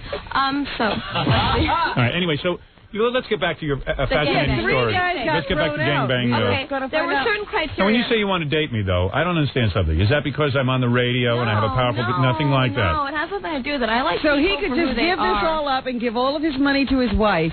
And you would still be with me? Of course. You would? I once dated You a would guy who support still lived him. at home with his parents. He had a lot of money at one point. Right. And something happened that was very unfortunate. And I still went out with the guy because I liked what he had inside of his... How do I know you're sexually safe? I mean, the AIDS virus could have infected you during the It did, gangbang. because everyone had AIDS tests. They all had condoms. Yes. And I didn't allow these guys to have any kind of oral contact with me. One guy walked up to me and started grabbing my breast and trying to kiss me. I'm like, back off. We are not on a date here. Is that one of the guys you threw out? Yeah. So the guy's offense was that during the gangbang, he tried to kiss you. He tried to have oral contact, which is not allowed. And then another guy tried sticking... He tried to use his finger on you? And they weren't allowed to do that either. Mm-hmm. He could be with you. And if a man tried to use his hand or anything like that, he would be thrown out. And this one guy tried to kiss He you. did it to try to... I mean, the guy just grabbed me so hard in my chest, I felt like I was about to have an accident, like it would burst. Like your breast implant would burst. Yeah, Yes. and I got very scared. Right. So you had one guy thrown out for grabbing your chest and kissing you, another guy for trying to use his finger on you, and then what was the third guy thrown out for? He was thrown out for just talking really bad stuff about me to the press because I didn't want to touch him because he was picking his nose and eating it. The guy, let me understand something. The guy came up to have sex with you for the movie, He was and he standing began to pick aside, picking his nose and eating it. He was standing aside over there. I'm Wow. like, there's a time and a place for everything, and this is not the time. I don't even know that there's a time and a place for eating your own boogers. I don't even know that there is a time and He place. could have done it in the bathroom. But, I mean, I just don't think it's appropriate to kiss in a film. If you see in my movies, I don't kiss the guys I work with because kissing is too intimate. That's what you do with your boyfriend. So in other words, you would kiss me as your boyfriend. I would. Yeah, we would have soul kissing and really. Now, well, let me ask you something. But I'm a little nervous to make love to a porn star, and I'll tell you why. I would think that you've had so many men, and you've had so much experience that I would bore you. No, I mean, that's not the case. When is the last time you had sex? When is the last time you had sex with a guy for pleasure? 2 weeks ago. All right. And I do not compare these guys to the guys in the film. To be honest with you, Howard, and I'm saying this, I don't care if my coworkers hear it because I'm an honest, down-to-earth person. What happens on camera, I never remember. These guys are nothing to write home about. I'll tell you that right now. What is something to write home about is what happens off camera. Romance. Actually making love, romance, holding the guy holding the girl, caressing her, and doing everything. Is it hard for you to find a boyfriend because guys are nervous around a porn star? No, it's not that. It's just there are just certain qualities in men that I look for, and I just can't find that. I mean, I would like to have a boyfriend, but the thing is, it's just a lot of guys get the wrong idea about porn stars, and they think, oh, wow, I'm going to get laid. I'm going to get some. And that's not the case. You know, there's more to it. Do you prefer huge genitals? I mean, you must be somewhat spoiled. It makes no difference. Not all those guys have huge genitals, but it just doesn't make a difference to me anymore. Really? Well, I would like to be your boyfriend. I'll be honest with you. Oh, thank you. And now that my wife died, I can date you. She's not died. Oh, she's going to Wait a be minute, dead. you're divorcing her, she's dying. My wife has ovarian cancer. My wife has ovarian cancer. The story? Oh, I'm sorry to hear. Yeah, she's had ovarian cancer for over a year. She'll be dead in about 6 weeks. If the doctor's right about anything. You're not letting her get treated? No, because there's really nothing they can do. I mean, she would be in a lot of pain. She has cancer of the ovarian. I'm very sorry to hear And she's a wonderful woman. I loved her, but now I got to find a mother for my children and someone who can take care of me. You're so and ridiculous. that would be you. I take care of you in a jiffy. You're damn right, on You'd all be fours. a good mother? Who cares? Let the kids go to boarding school. Before. Did you? Yeah. It's the same deal. Kids like you? I don't even care. I'm sending them to boarding school. We care less. We need the house free to just romp around them. Yeah, then we'll just flop around in the house naked. Yeah, do you like hot tubs? Yeah. I got 5. Only if you're in it. No, I'll be there. Don't worry about it, baby. You just wait for me. You know what? I wanted to invite everyone down here this week to Wiggles in Queens because I'll be there this week too. Oh, you're going to be at Wiggles in Queens? Yeah, and the owner of the club, Vinny, has personally told me that if you guys wanted to come down, he'd supply you with a limousine and champagne. Really? And I would be more than happy to give you guys my movies and come up there. Well, Jasmine will be at Wiggles in Rego Park, Queens, Tuesday through Saturday. That'll be nice. Jasmine St. Clair is also in the world's biggest gangbang 2, which is not ready for general release until October. That's October. right. So I will see some of my listeners in that, won't I? I don't know. Well, some of them got in. I know that. Well, she says the guy who came here wasn't in it. Oh, he wasn't? But there was other guys who went down there. I don't know because, to be honest with you, Howard, after the first 7 or 8, they just start to look the same. Now, Jasmine, you're a bright girl. What is your future going to be? Are you going to law school? That's what I heard. That's what my future is going to be. I would like to go to law school. That's what I'd like to do. I'd like to try and get the money up to buy a medical supply company right now. It's $60,000. Well, wait a second. As a porn star, and certainly taking on, what was it, 300? 300 guys. Didn't that get you 60,000? Didn't you make 60,000? It did, but I did something else with the money, too. What did you do with that? I put some away into some bonds. Oh, you did? Yeah. Well, that's good. To lock it up for 3 years. That way, if the stock market goes down this year, in the next 2 years, it should go back up to what it is. I see. So you've invested some of your porno money. And I'd like to also buy some investment property and have that money as well as income, so I really wouldn't have to do this. Now, what about law school, though? Why not put the money into law school? That would be a good investment. Now, what law school? Have you gotten into law school? UCLA is the one right now. They've accepted you? It's been accepted, but the thing is, I cannot go this September. I really can't go. I'm having some problems right now financially because I just want to have the money, like I said, as income. Why don't your parents pay for the college? Well, if their parents could do anything, do you think she'd be doing porn? No, that's not true. The truth of the matter is they want me to stay back in New York and do things their way. And that's I've got to tell you the story. I had sex with a guy that night, and he woke up the next morning. Now, first thing, when a guy comes into my house, I show him where the door is. Right. That way, if there's a problem, he knows where it is to get the hell out of my house. Right. Excuse my French. So... Was that French? No, it's what do American. I know? I hate French. Go ahead. Yes. So he came over and we did the wild thing. And the next day he was walking around my living room and he saw the trophy I received for it. Yes. He's like, wait a second, wasn't this yesterday? I'm like, yeah. Mm-hmm. Does this make me 302? It sure does. Was it good sex? Weren't you inflamed down there? I was a little bit inflamed, but I just had to. Can I see you naked again? I want to look at your genitals. There must be something inflamed down there. Let me see. Stand up for a second. I got to check you off. You're going to be my girlfriend. Let me see. Well, it looks normal down there to me. No different than anybody else's. You should have seen it the day after, though. No, guys still say I'm really tight. Really? I was with, yeah. Really? Yeah. Well, you must have been with Pinocchio. No. Now, that's rather exciting news. Now, what about farm animals? Would you ever do that? No, I will never do farm animals. That is where you draw the line. That is where I draw the line in bestiality. I'm glad to hear that. I'll do you, though. What a prude. You would do me. Of course. In a minute.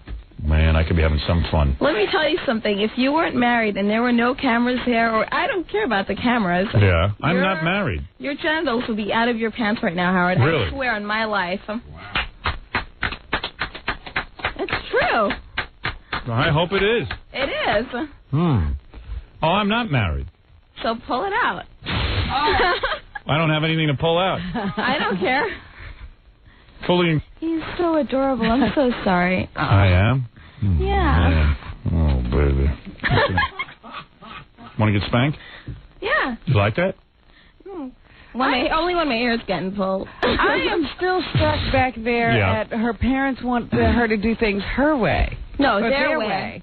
What is their way? I'm an only child. Like and maybe limit yourself to about 100 guys on a yeah, date. no, limit yourself to no, not even date. They know you're doing this stuff? They want you to be a nun? They found out? They don't want me to date anyone at all.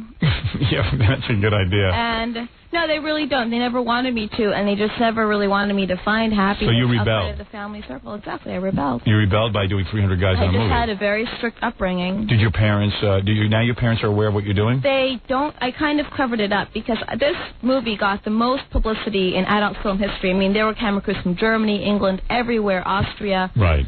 And you did 300 guys in one day. yeah, Amazing. I mean, it's a pretty major deal. I'm just I would starting say- to realize that now, by the way. I would say you went down in porno history. But go ahead, yeah. So, not literally, no. Right. So your parents never knew what you did before? No, so what happened was my aunt got a copy of the Daily Sport, a British newspaper. Yes. And they sent it to her. I tried passing off the fact that it was someone who looked very much like me, or maybe they superimposed my head, et cetera, et cetera. Right. Just That's a good one. Hey, what's the matter with you guys? about a month ago, they finally believed it, so I'm off the hook now. Right. But in all honesty, I don't think that they will. What? Tell me everything your parents did to you, so I know what not to do to my kids. I don't want, I don't want the kids. No, they know. All they ever. No, honestly, all my parents Too did, strict. they just gave me the best of everything, and they were just. They gave you the best of everything. And they Those were just, bastards. No, they were just too strict because they didn't let me date. I never had my freedom. I had to. You know the Menendez brothers said the same thing? Well, I would never do that. I mean, Right. they had my curfew was at 5 in the afternoon. Really? I wasn't allowed to go to concerts. I had to sneak out. Oh, boy, you had it bad. Ever see your father Are nude? they like religious nuts or something? No, they're not religious nuts. It's just I'm an only child. On our phone is the famous actor Stephen Baldwin. Are you a fan of his, Alec Baldwin's brother? No, I'm not. He's fascinated with you. What does he want? I don't know. What do you want, Probably Stephen? to criticize me, huh? Yeah, Stephen, what's your problem? Oh, no, I'm just a curious young lad. A young lad. How old are you, first of all? Stephen Baldwin? Yeah. He's about, He's in his 30s. He's about like 30. his wife. Well, what do you want? Yeah, how old are you, Stephen? He's Alec Baldwin's brother. You know who Alec Baldwin is? Yeah, Al Baldwin. You're not So impressed? what? What about Danny Baldwin? You know him? Never heard Billy of him. Baldwin? Really? No, I've heard of Alec Baldwin. All right. So what does Steve want today? Well, I'm just curious, like, there's this... Why don't you just come down here and take a look? I know, really. Yeah. No. Oh, no. I'm in the Stay same, where you are. I'm in the same boat as you are, Howard. That's right, you're married. But my wife is dying. Go ahead. But I'm just curious, like, how does it work? Is there, like, a certain amount of strokes each individual is No, inside? there's a time limit of 5 minutes. Yeah, so... Wow, so somebody could get in there for 5 minutes and really go to town. Well, Not really. I mean, it's nothing to write home about. Let's get that straight right now, okay? And don't be vile, Stephen. yeah, really. vile? Listen, why don't you just go buy the movie when it comes out? Stephen, not everyone is as talented as you. Yeah. All right? All right, where are you? On the way to what? I'm going to work, Joe. Where? What kind of work do you do? Where are you, in L.A.? No, I'm in New York still. You're still shooting, right? Oh. Why don't you come down this week to see me at Wiggles, Steve? I want to see you. What's that? What's that? Oh, my God. It's in Regal Park. She's cute. Go see what? All right, listen, I got to go. Yeah, goodbye. Just buy the movie. Bye, Steve. What movie are you working on? Who, me? Yeah. I told you I'm doing that submarine movie with Gabrielle Lenoir. Oh, okay. What are you laughing at? You just did a porno movie with 300 guys on top of you. You're laughing at a submarine movie?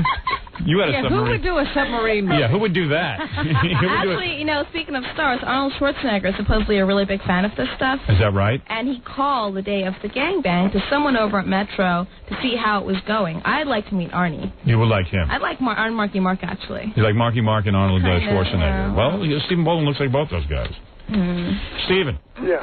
I'll talk to you later. Okay. All right. Bye. The great Stephen Baldwin. His movie, what's the name of the movie? Fled. Fled is out now. Oh. I'll probably go see that. They're changing the name to Did Eric. you get the trailer from the gangbang? Did they send that to you? No, I did not get the trailer. Oh, my publicist didn't do that. Okay. No, well, I will get it. Listen, I want to thank Jasmine St. Clair, the world's biggest gangbang, too. If you need to pre-order, Yeah. you can pre-order, believe it or not. 1-800... Well, you don't want to miss it. No, because I'm sure this will be grabbed up you want fast. to get it as fast as you can. 1-800-394-7298, extension 104. I'm very complimented that a beautiful woman much like yourself would want to even sleep with me. I mean, I must tell you that. I would, and it's in a heartbeat, Howard. Really? 1-800-394-7298, extension 104. I guess I'd wear a rubber. I'd be safe, right? Well, I get tested every month for everything. Yeah, there So you far, go. everything's come out negative. Exactly. Hold on, let me go to line 13. Gary informs me there's a woman that... Armando. Armando. Yeah. Yeah, Armando, what is it? Yeah, Howard. Yeah, I'm a student at UCLA. I don't want to see this whore go there. Listen, pal, I graduated from Columbia University. I don't give a rat's ass. You're still a whore. Why do you So say is that? your mother. She's a whore. Well, She's what do going to you... get a legitimate job? Well, she's in porno. What's wrong with that? Do you watch porno movies? Do you, No. Armando, you don't watch porno movies? No. You're lying. Why you got to come down on someone who would make... Someone's got to make them.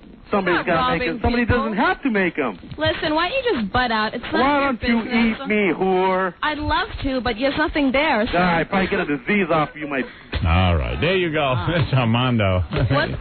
Armando. Armando. Ooh. Like I'm really going to take it to heart what they have to say. Yeah, he wishes he could have you. Believe me. Trust me. Well, I want to thank Jasmine St. Clair. I don't have an animosity to people who are in pornography. What is wrong with It's it? your choice. It's your choice. Someone's got to do it. Hell, I'd marry you. What do you think of that?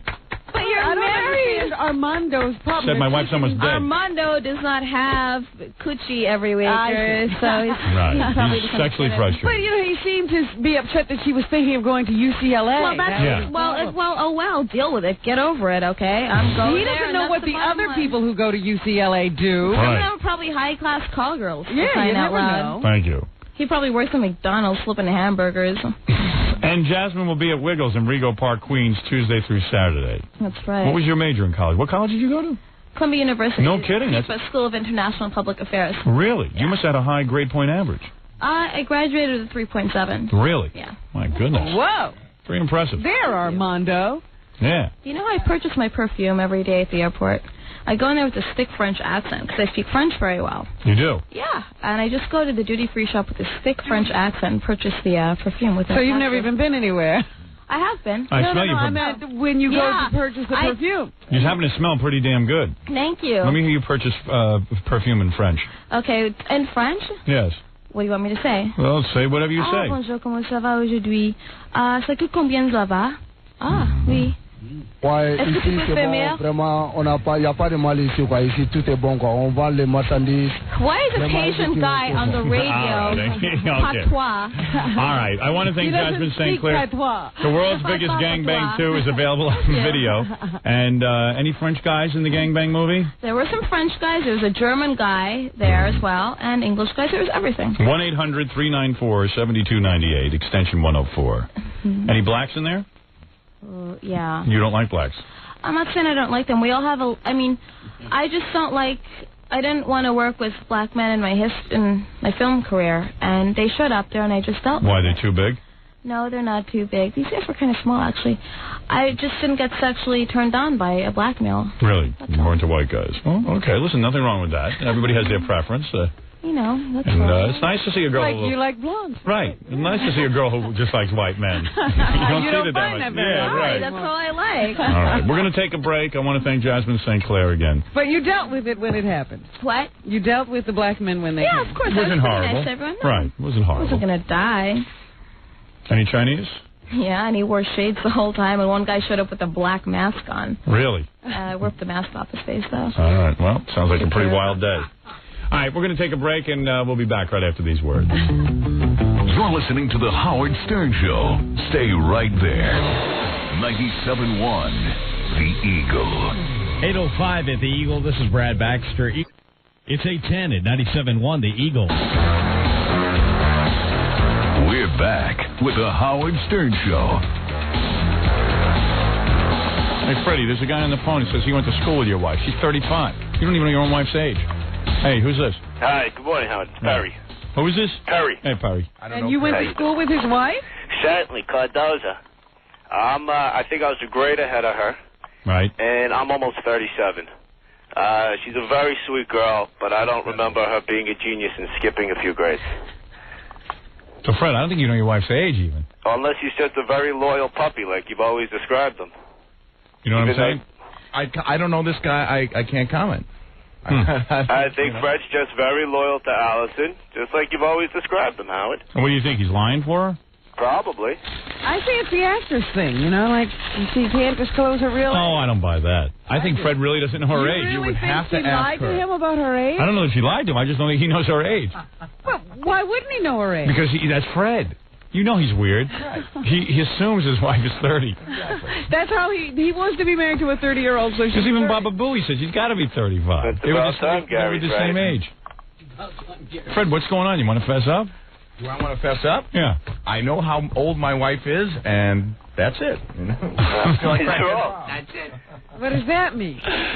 I ain't talking. How's that? I guess she's holding the full frontal nudity. She may be a little older than 30, but she's not 35. All right, so she's She has 34. to be. She has to be 34 and a half at least. I don't know this guy, but she's not as old as, or if she was a grade behind you. So she's not that old. are you saying you know her? Wait, I know exactly her. Right, here's your wife on the phone. Let my wife tell it if she wants to. Allison? What? Hi. Hi. How are you? Good. What's going on? Oh. Allison Furman, how you doing? Who is this? Perry. Who? You just woke up, huh? Oh, who put you on the phone, Gary? Who is it? Yeah. Who is this? I'm not Wait, Fred, I asked Fred how old you were. Yeah. We were describing to Hartford who Fred is and his wife and all. You were going through the whole history of the marriage. Oh, Jesus. Yeah, you know, that whole mess. Yeah, it's a mess Yeah, right now. I know. She's so thrilled. By the way, Good morning to everybody. I said to Fred, how old's your wife? Yeah. So he said 30. Yeah. So then Gary came in and said, your wife's got to be 35 years old. I'm not Because 35 she's years the same age as Gary. Gary said that he not, remembers talking to you and that you two had to be close in age. And now this guy Perry says he went to Cardozo with you. Perry? Perry who? I can't say my last name on radio. Why don't you have some balls and say it? Well, he knows I only said nice things about you. Don't start. How would he know? How would he know that you went to Cardozo? Well, I want to know who this guy is. But did you go to that school? I'm taking the fifth. Goodbye. Oh, boy. Fred and the wife are so strange. What is going on? Where was your wife? She hung up? She hung up. So she's taking the fifth? She's taking the fifth. O.J. Norris. I'm 41, by the way, so everybody knows. I know my age. You do know your No one cares how old you are. Jackie's 50, so. Wait, hello? Oh, now I lost Perry. Perry, too? Yeah. There you go. Hotbed of controversy. Man. Don't they crack you up, the two, the Norrises? Why are they taking the fifth on this? I told you it's the actress thing. Oh, all right. Interesting. I never known Fred to lie to me before. That's very... Well, let's put it this way. There are reasons. All right. Oh, my God. I want to go home and be able to face my wife. All right, so she's 31 to me. She looks young. He can't say her age for fear that he won't be able to get into his own house. There you go. She could change the locks. I'm still here. I'm stuck on a movie set all day. All She right. could call a locksmith. Whatever. Oh, my God. What's the difference how old someone is? I agree, but everybody has their sensitivities. Mm-hmm. Jesus, Fred. Even Jackie likes How it. did you get into this? Yeah, what happened to you? I don't know. At least I don't have to buy a recording studio for my wife. That's one good thing. Jackie. Stay tuned. Yeah. We'll see. Not yet. Now, she has no singing ability. All right. Careful. That's a lock changer. People call and ask. I shouldn't even give publicity to that A&E biography because there was a biography on me on A&E, the Arts and Entertainment thing. Okay, let me ask you a question. And, yeah, go ahead. Does it give you a little bit of a thrill that A&E is doing a biography? No, because... Not from the standpoint of, what it actually does. No, because... But just the idea that somebody would want to. Yeah, I mean, that's exciting, I guess, on some level. But, I've had a lot of excitement in my life, so I don't need that excitement. But... the coolest thing about it was that guy from Mission Impossible had to sit there and... That's what I thought. I said, Peter Graves is saying your name. Yeah, and, has to treat me seriously. And, I mean, it's just that... what happened was A&E had contacted me a year ago, said they're doing a biography. Can they have access to all my tapes, all my friends, all my this? And I said, no. I said, I'm not interested in it. I really would rather you guys didn't do it because you're going to do a lame job. And then I get pinned with putting on a lame TV show when I have nothing to do with it.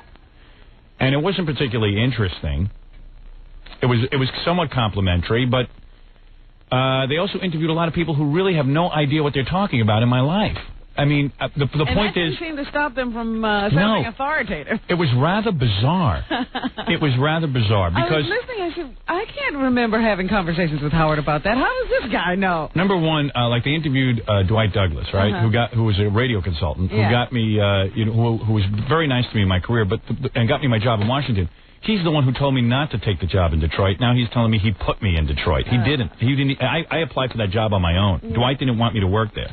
I mean, so it was just like a lot of people who hardly knew me. The guy from my high school hardly knew me. That guy, Jeff, I mean, I was barely friends with this guy. I used to see him. He was like a coworker, like a guy I see here at work. Sure, somebody he you never say hi to in the hall. He didn't know my wife. He's commenting on my wife. And it's just like, and not that he said anything bad. It was fine. Yeah. It was fine. It's just that I had asked all my friends not to participate, so therefore you get a lot of peripheral people in my life who have no clue who I am.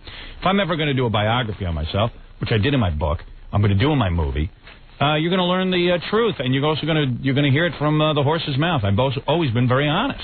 Well, a lot of critics pointed that out, too, that you already do this. The biography. Nobody could reveal anything about you. You've already done it. Critics have said, if you tune in my show for 10 minutes, you'll know more about me than any biography. Yeah. So, you know, what am I to say? Yeah, it's complimentary on one level that I'm even considered for a biography, if you will. But haven't they done them on Anna Nicole Smith and well, stuff? they have done Soupy Sales. Yeah, okay. So, there you go. All right? So who would be that complimented? Done Pamela Lee. I also didn't like the way they used my name. They also took... They very rarely take out ads. Yeah. To advertise, to promote that show. And because they were doing you, they were all over the place. And they also bought... They also just took tapes that don't belong to them, tapes of my father, and just took them from the radio show and assumed that they could play them. They also took E-footage, which we own, which E owns, and they never asked permission. And it's obnoxious. What can I tell you? And... You know, I'm also going to go after them for that because I don't like it.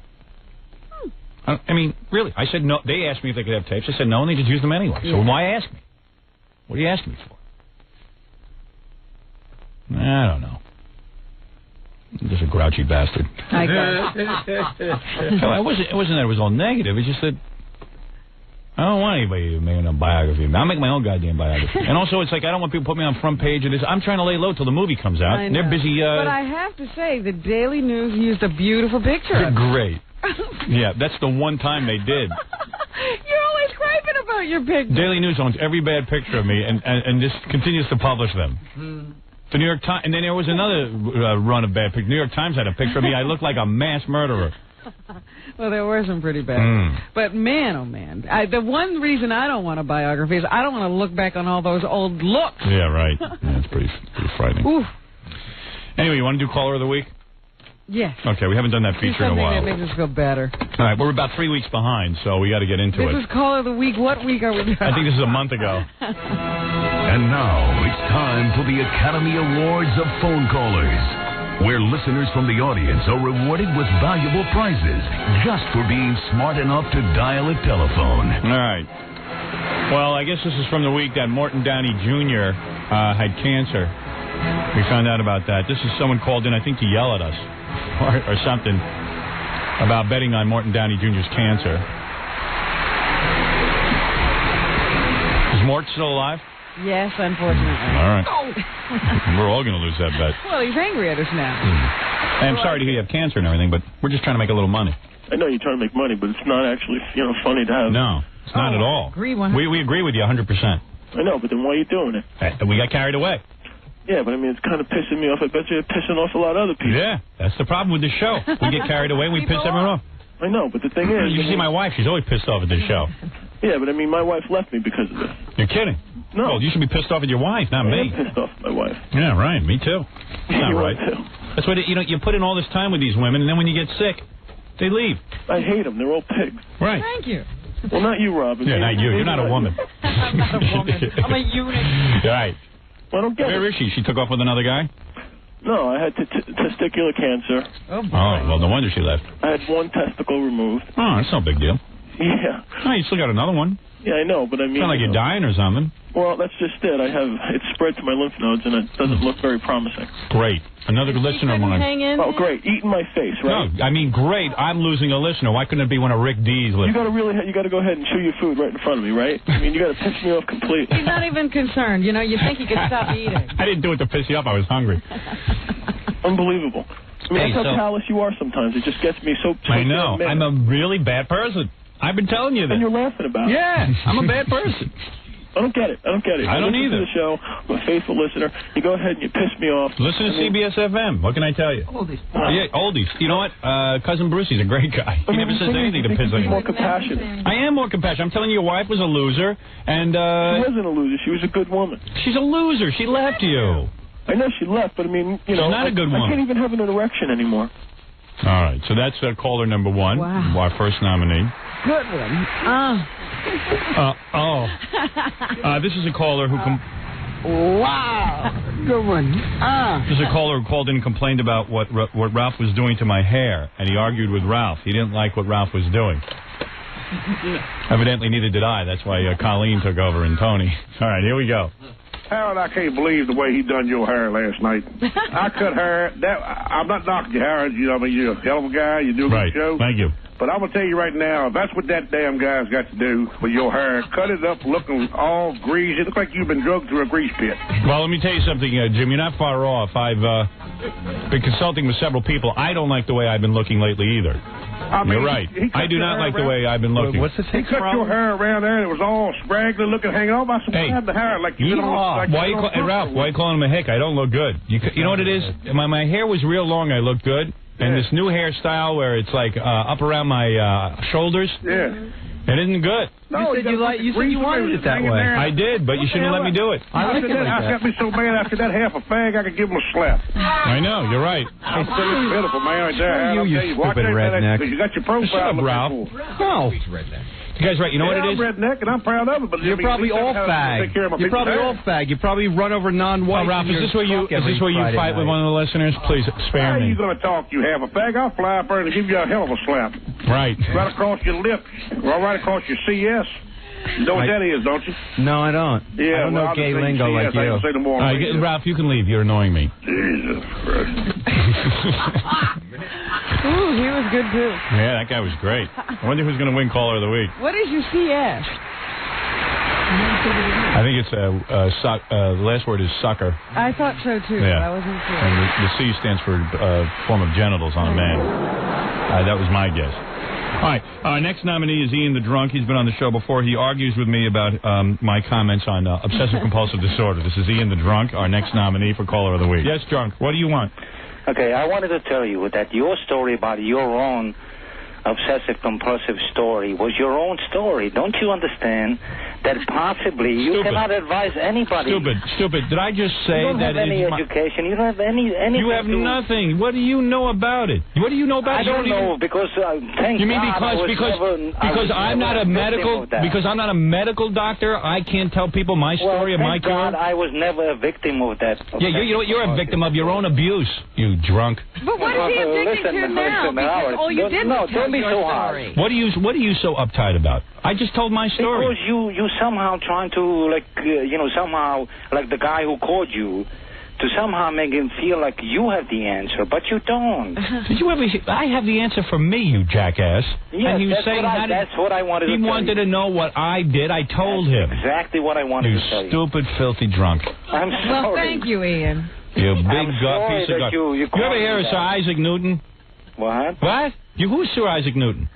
Sir Isaac Newton was one of the best inventors that ever lived. What did he invent? A couple of laws. Like what law? Like action and reaction. No. What is the law that he came up with? Like a force equals, mass by acceleration. You are so square. stupid. Oh, you're so silly.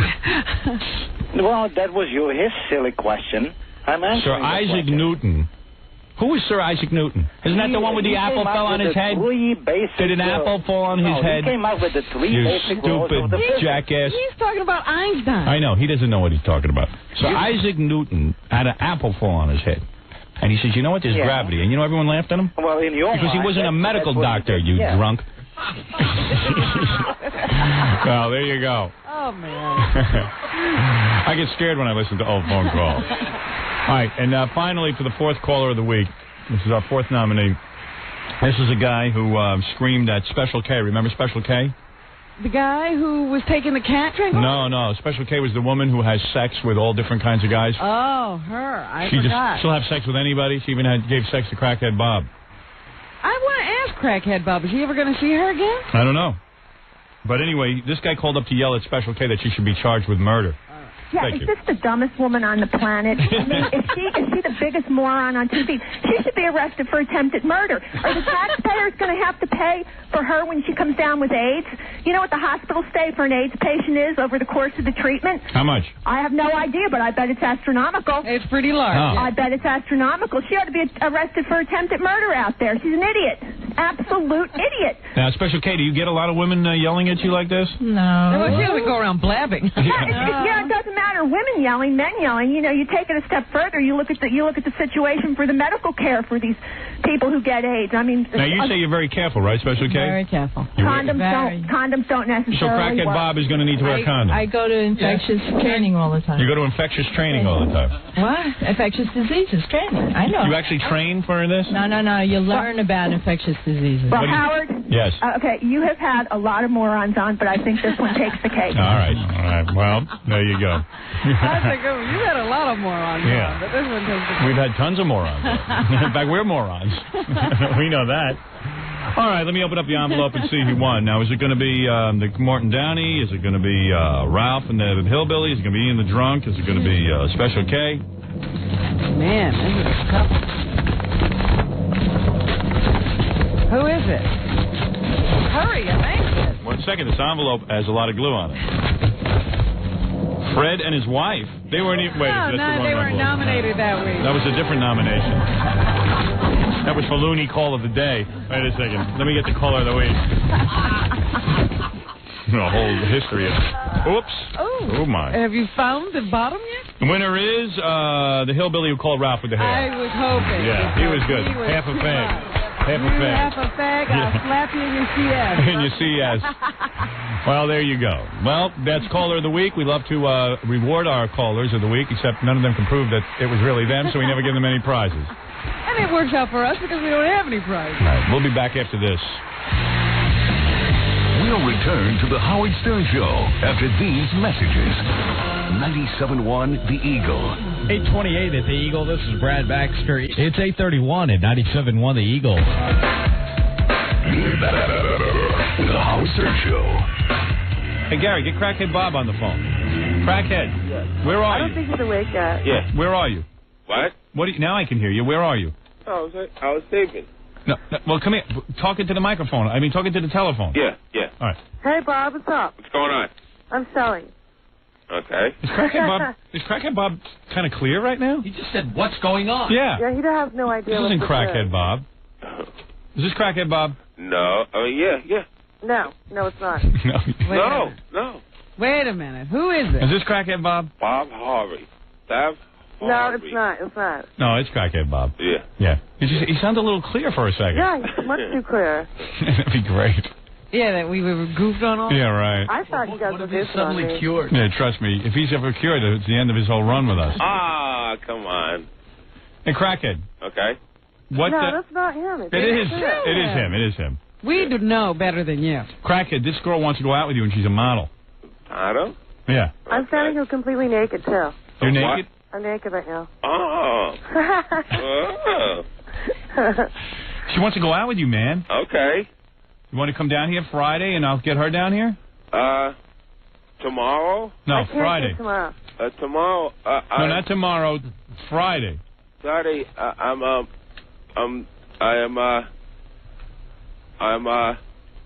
What? Give him a chance. Tell me he's got something on his schedule. Oh, man. Yeah. You have something on your schedule? Yeah. What do you have Friday? You're going to miss out, dude. Darn. What do you have to do? Going down to Florida. Oh, Florida. You taking the kids to Disney World? Yeah. That's right. That was on the other show. Yeah, you when are you got going to be did. back? When you come back? Well, when are you leaving? Friday? Yeah. So what about, what's Thursday. today? What is today? I don't know. So what about Tuesday. tomorrow? Tomorrow? It's Wednesday. Tomorrow's my birthday. I Today's can't. Tuesday, yeah. Well, what about Thursday? Thursday's all right. Yeah, what about Thursday, Crackhead? Okay. All right. Before you go to Florida. Yeah. You want to meet her? Oh, yeah. She says she's really hot. Okay. How much you weigh, honey? 114. I was talking to Crackhead Bob. You weigh 114? How tall are you? 5'4.5". Really? Uh-huh. And you got big cans? Yeah. What size cups? CB, depends on what type of the month it is. CD? CB. CB. That's a B. Yeah. They're C now. And you got a nice looking face? Yeah. I do have a pretty face. And Green eyes, blonde hair. And she's into guys with afflictions, Crackhead. What? She's into guys with afflictions, like midgets and guys Burn with... victims. Burn victims. You appeal to her. Is that it? Yeah. Oh. Well, what do you expect? No. Why don't you two kids get to know each other? Why don't you have a little conversation? I'll butt out. All right, go ahead. Okay. So, you don't have a job, do you? No. But you get your disability checks? Yeah. 'Cause I own my own business.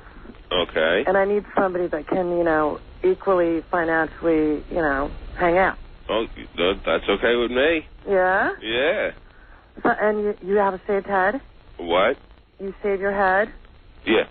I like that. You like that now? Yes, I do. Oh. Yes. Okay. And you have tattoos too, right? Yeah. I do too. Oh, yeah. I have like 35 tattoos. Oh. I used to be a go-go dancer. Okay. But now I own a business, so that's like on the side. I still dance, though. Yeah. So I could dance for you sometime. Oh. His conversation is great. Yeah. Oh. Yeah. Oh. Two words. He doesn't know what else to say yet. No, he's taken aback. He just woke up out of bed. Hey, she's a go-go dancer. I like that, Bob. Yeah, I like that. Yeah, I like that. I like that a lot. Yeah. I like that. Well, you got to say something to her besides yeah. You got any questions for her? Or tell her about you? I think he's ready to sleep with her. No, come on. Go ahead. You want to say something to her?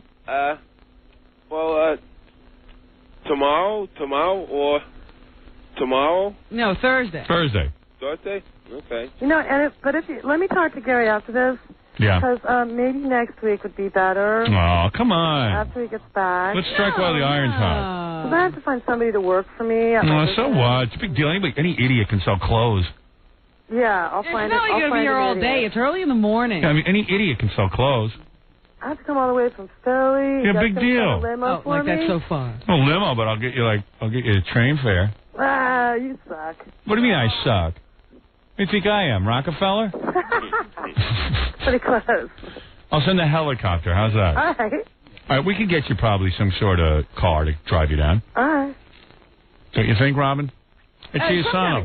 Yeah, maybe Captain Jenks will bring her. Hey, Chiasano, make yourself useful. Yeah, so why don't you have Captain Jenks drive you down? I could call him. He'll do it. He's a midget. Actually, I partied with him, and I was a little bit attracted to him because how short he was. He hit me right at my boobs, Right. Yeah.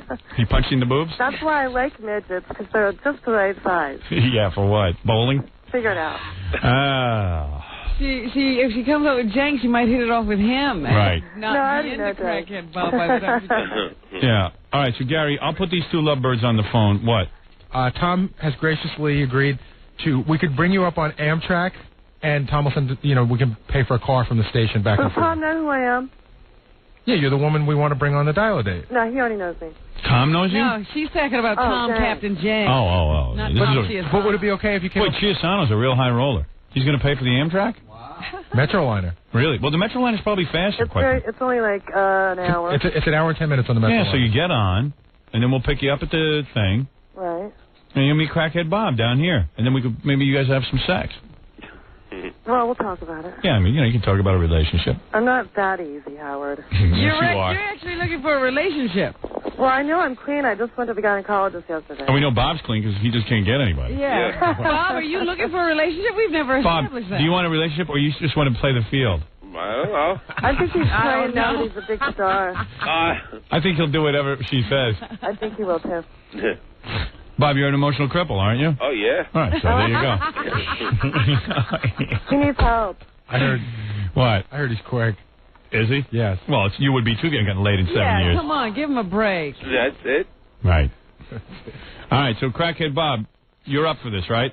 Yes. All right. This is exciting for you. Yeah. All right. Thank you very much. You are a thing of radio. Right. A what? A king of radio. Oh, I thought he said I'm a ding. He did say I'm a ding of radio. Right. All right. So go ahead. We'll put you guys on hold, you lovebirds, and I'll see you here on Thursday. All right. Is that all right? You want to we'll sing? work it out. Crackhead Bob, you want to sing her a love song? Oh, sorry.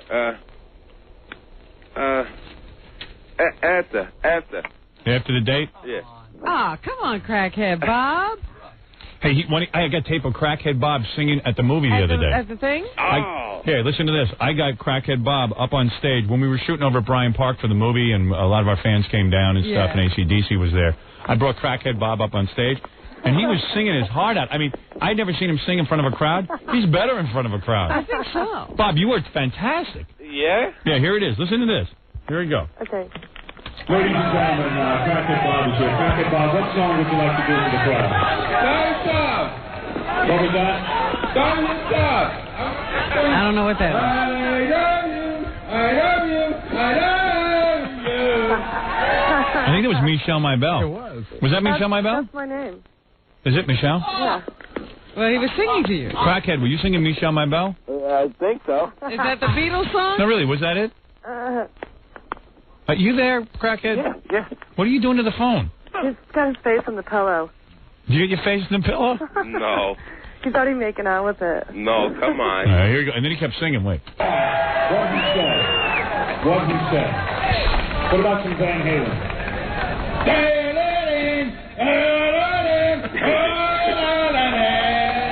See, I love that. What was that?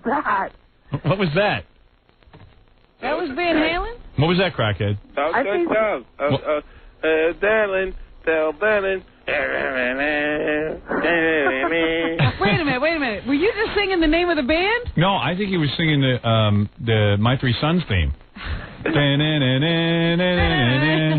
I think you said sing some Van Halen, so he started singing Van Halen. Oh, I see. I'll love you, I'll love you, I'll love you tomorrow, and always a day away. Everything. Oh, that's what he was singing. I liked it, though. Listen to the crowd. They like it, too. I'm making an album of Running with the Devil.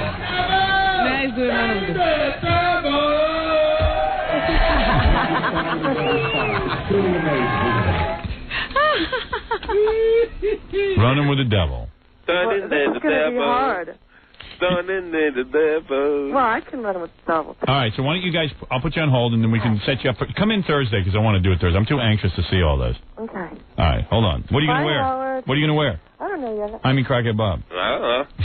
Probably black rubber. Black rubber. Baby. Baby. I'm like a biker. You're a biker chick? Excellent. Well, he'll be really cool with your friends. You ought to wear your biker outfit, Bob. Yeah? Yeah. Okay. Imagine Crackhead Bob on a motorcycle. With that whole left side gone. The left side dragging. Like dragging on the floor. I don't go that far. It's too dangerous. All right. What is that, Bob? That's okay. That's okay. All right. Whatever. All right. Crackhead Bob and Michelle, I'll speak to you guys on Thursday, but let me put you on hold so we can arrange for it. Bye, Robin. Bye, Howard. I love you. See you Thursday. Okay. I love you. I love you. I love you. I think he was talking to me. That's Michelle and Crackhead Bob. We'll look forward to that on Thursday. It should be a lot of fun. Let me take a short break, Robin. We'll come back. We'll get the news going right after these words. More to come when the Howard Stern Show returns in a moment. 97.1, The Eagle. 8:43 at The Eagle. This is Brad Baxter. It's 8:47 at 97.1 The Eagle. Call Howard on the Eagle's toll-free line, 1-800-54-STERN. Question for the gossip guy. Yeah, Francis, go ahead. Yes, I was wondering who's got a bigger penis, you or Howard Stern? Baba Booey. Okay. Hey, stop that, right? Stop that call right there. Let me explain this to you folks. This is a call from a fan of this jock shock named Howard Stern. She's laughing, but I've never heard this Mr. Stern's program. I know nothing about him, his sidekick Robin Quivers, Stuttering John, Jackie the Joke Man Martling, Fred Norris, Ganji Gorilla, Billy West, Gary Delabate, or Gay Rich, who stops by occasionally. I've never heard any of them, but what I do know of them, I absolutely detest. Okay, when we come back, we're going to play Black Jeopardy and Lesbians Holiday.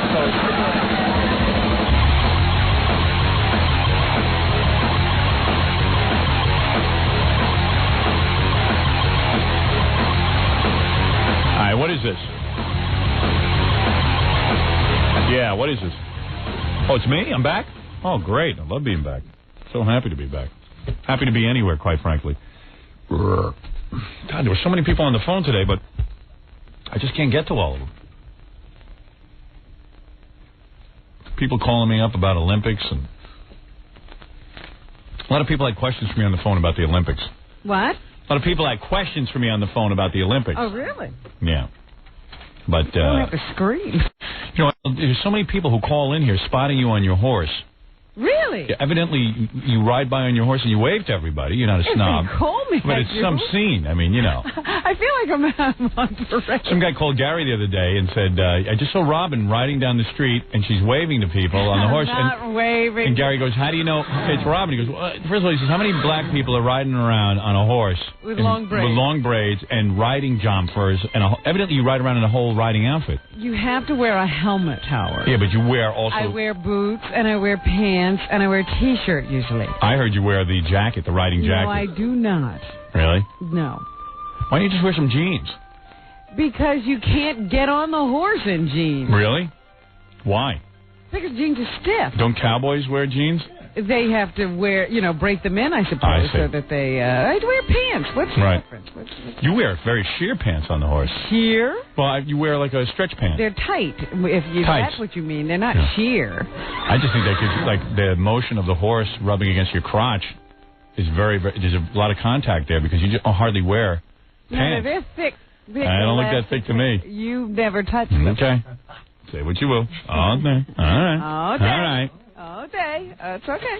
This is Debbie's been on. Debbie's been on since 6 o'clock. Wants to ask me a quick question about the Olympics. Go ahead, Debbie, real quick. Hey, how you doing, Howard? All right. I want to know if you heard about the other Black Olympic game that went on. What other Black Olympic game? Well, it was a relay race. It was to break in and rob the woman's house who was killed in the bombing. Yeah, we talked about that. Yes. Yeah. Yeah. It was, well, you know what? I thought, this is what I thought.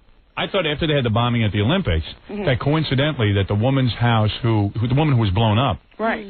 I thought that coincidentally she just happened to get robbed that night. No. Now people are telling me that they heard her name announced on the air that she had been blown up in the Olympics. That's what I felt. That is amazing to me. And I do believe it was a 17-year-old, black 17-year-old. You know, you got to say something, though. That these criminals, I forget the issue that he's black right now. We'll get to that in a second. Okay.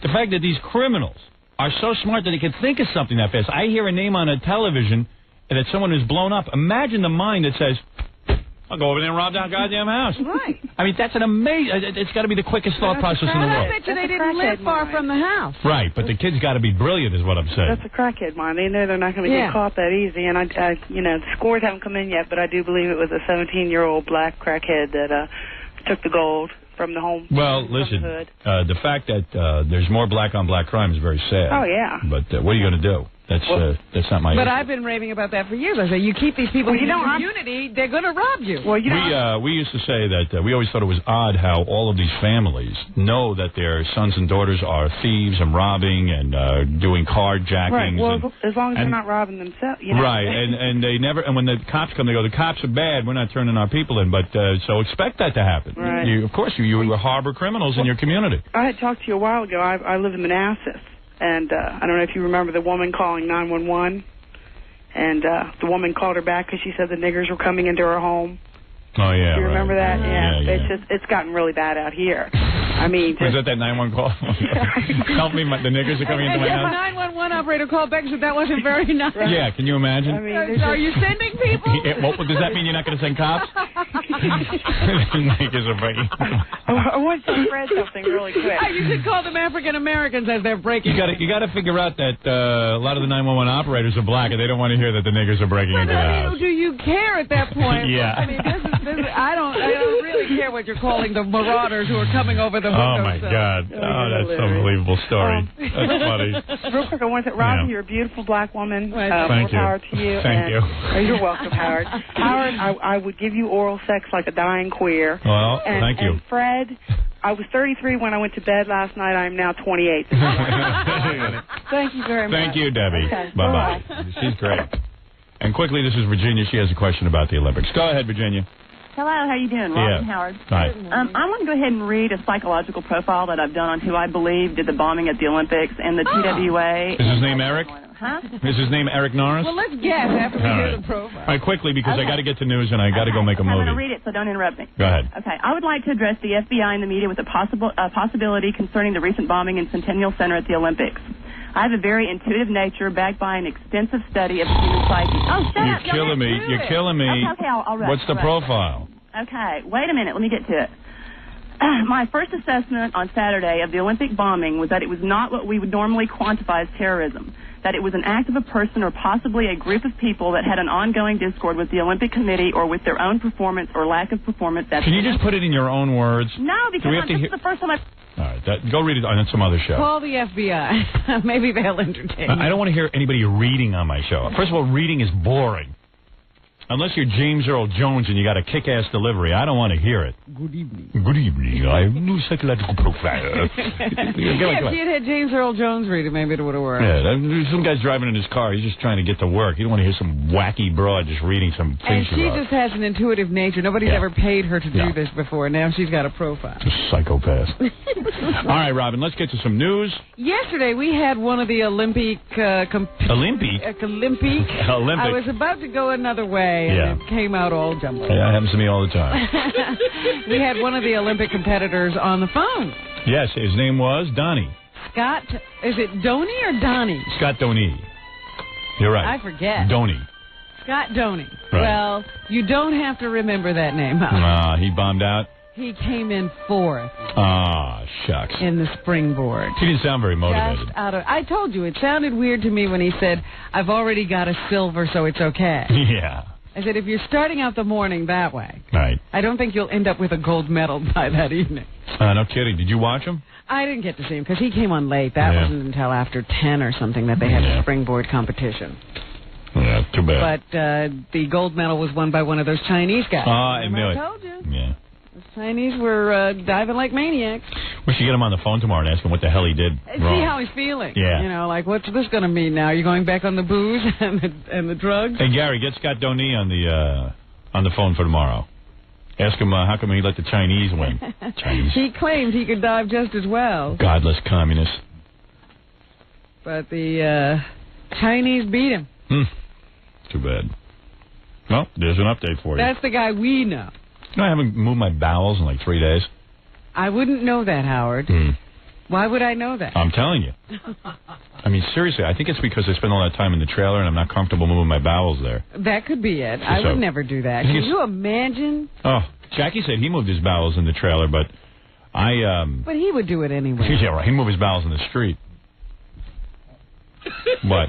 Totally understand, because I had to go so bad on Saturday, and I would not go in that trailer. Yeah. It's just it's uncomfortable and weird. And you don't want somebody walking in afterwards because the whole trailer stinks. It's going to reek. And they always leave that little window open in there, like that's going to make a difference. Yeah. I got a little power fan in my trailer. So do I. Yeah, but it doesn't do anything. I don't believe it'll do anything. There's no comfort. I've done it once in there, and really, and it's not even complete.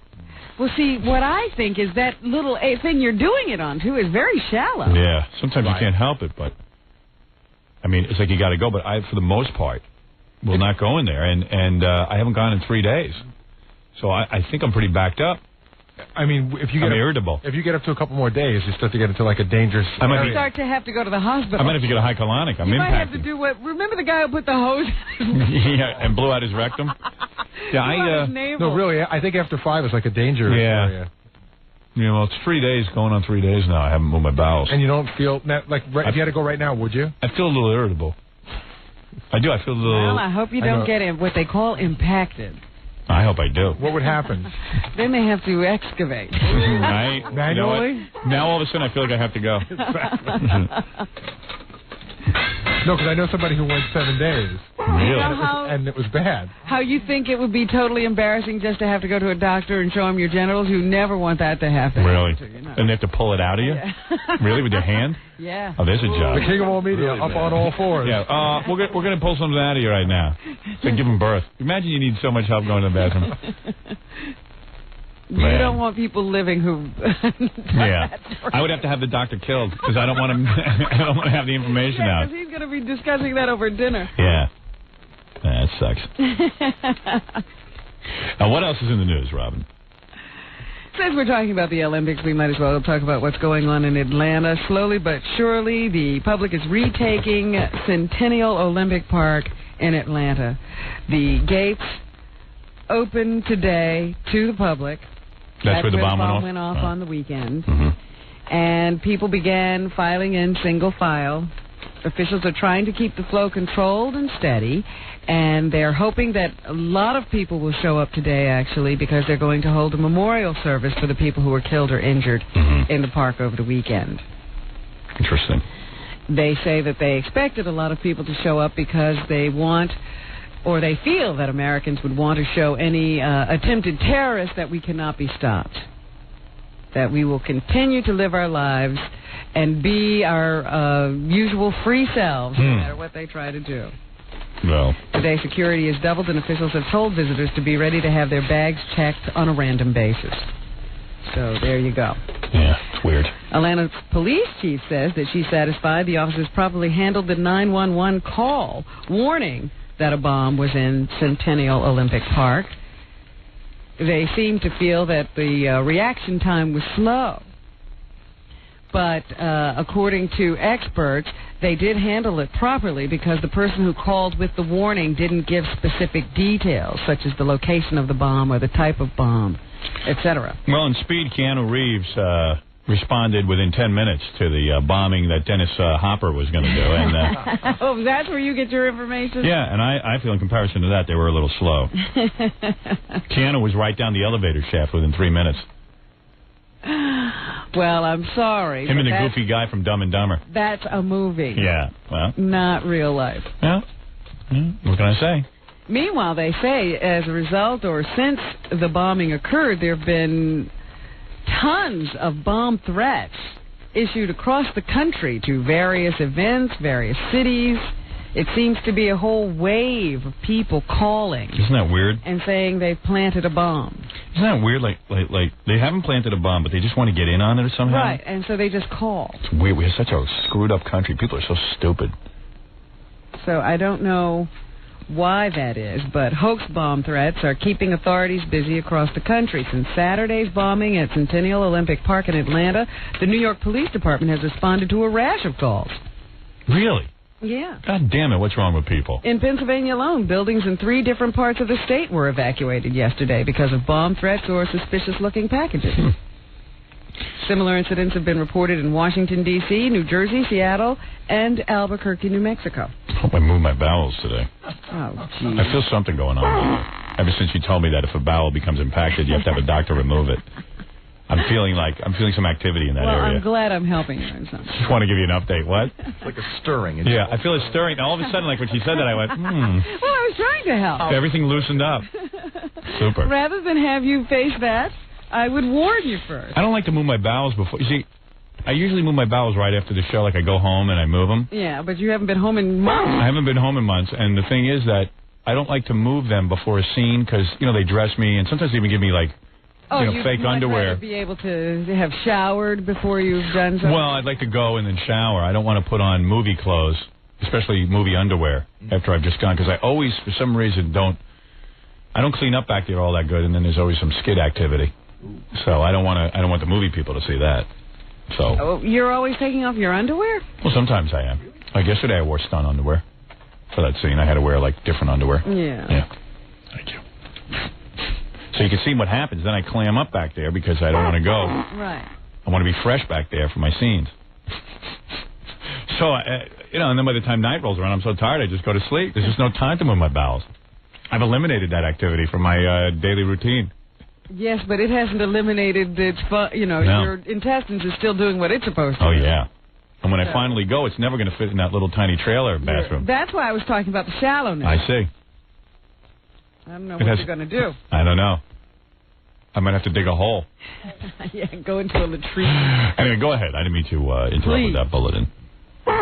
Investigators say they'll be testing a key piece of the wreckage of TWA Flight 800 today. Did you see what they're speculating now? No. They think that the bomb was placed in the forward cargo hold, and that if it exploded the way they think it did at this point, that the front end of the plane just dropped off in midair.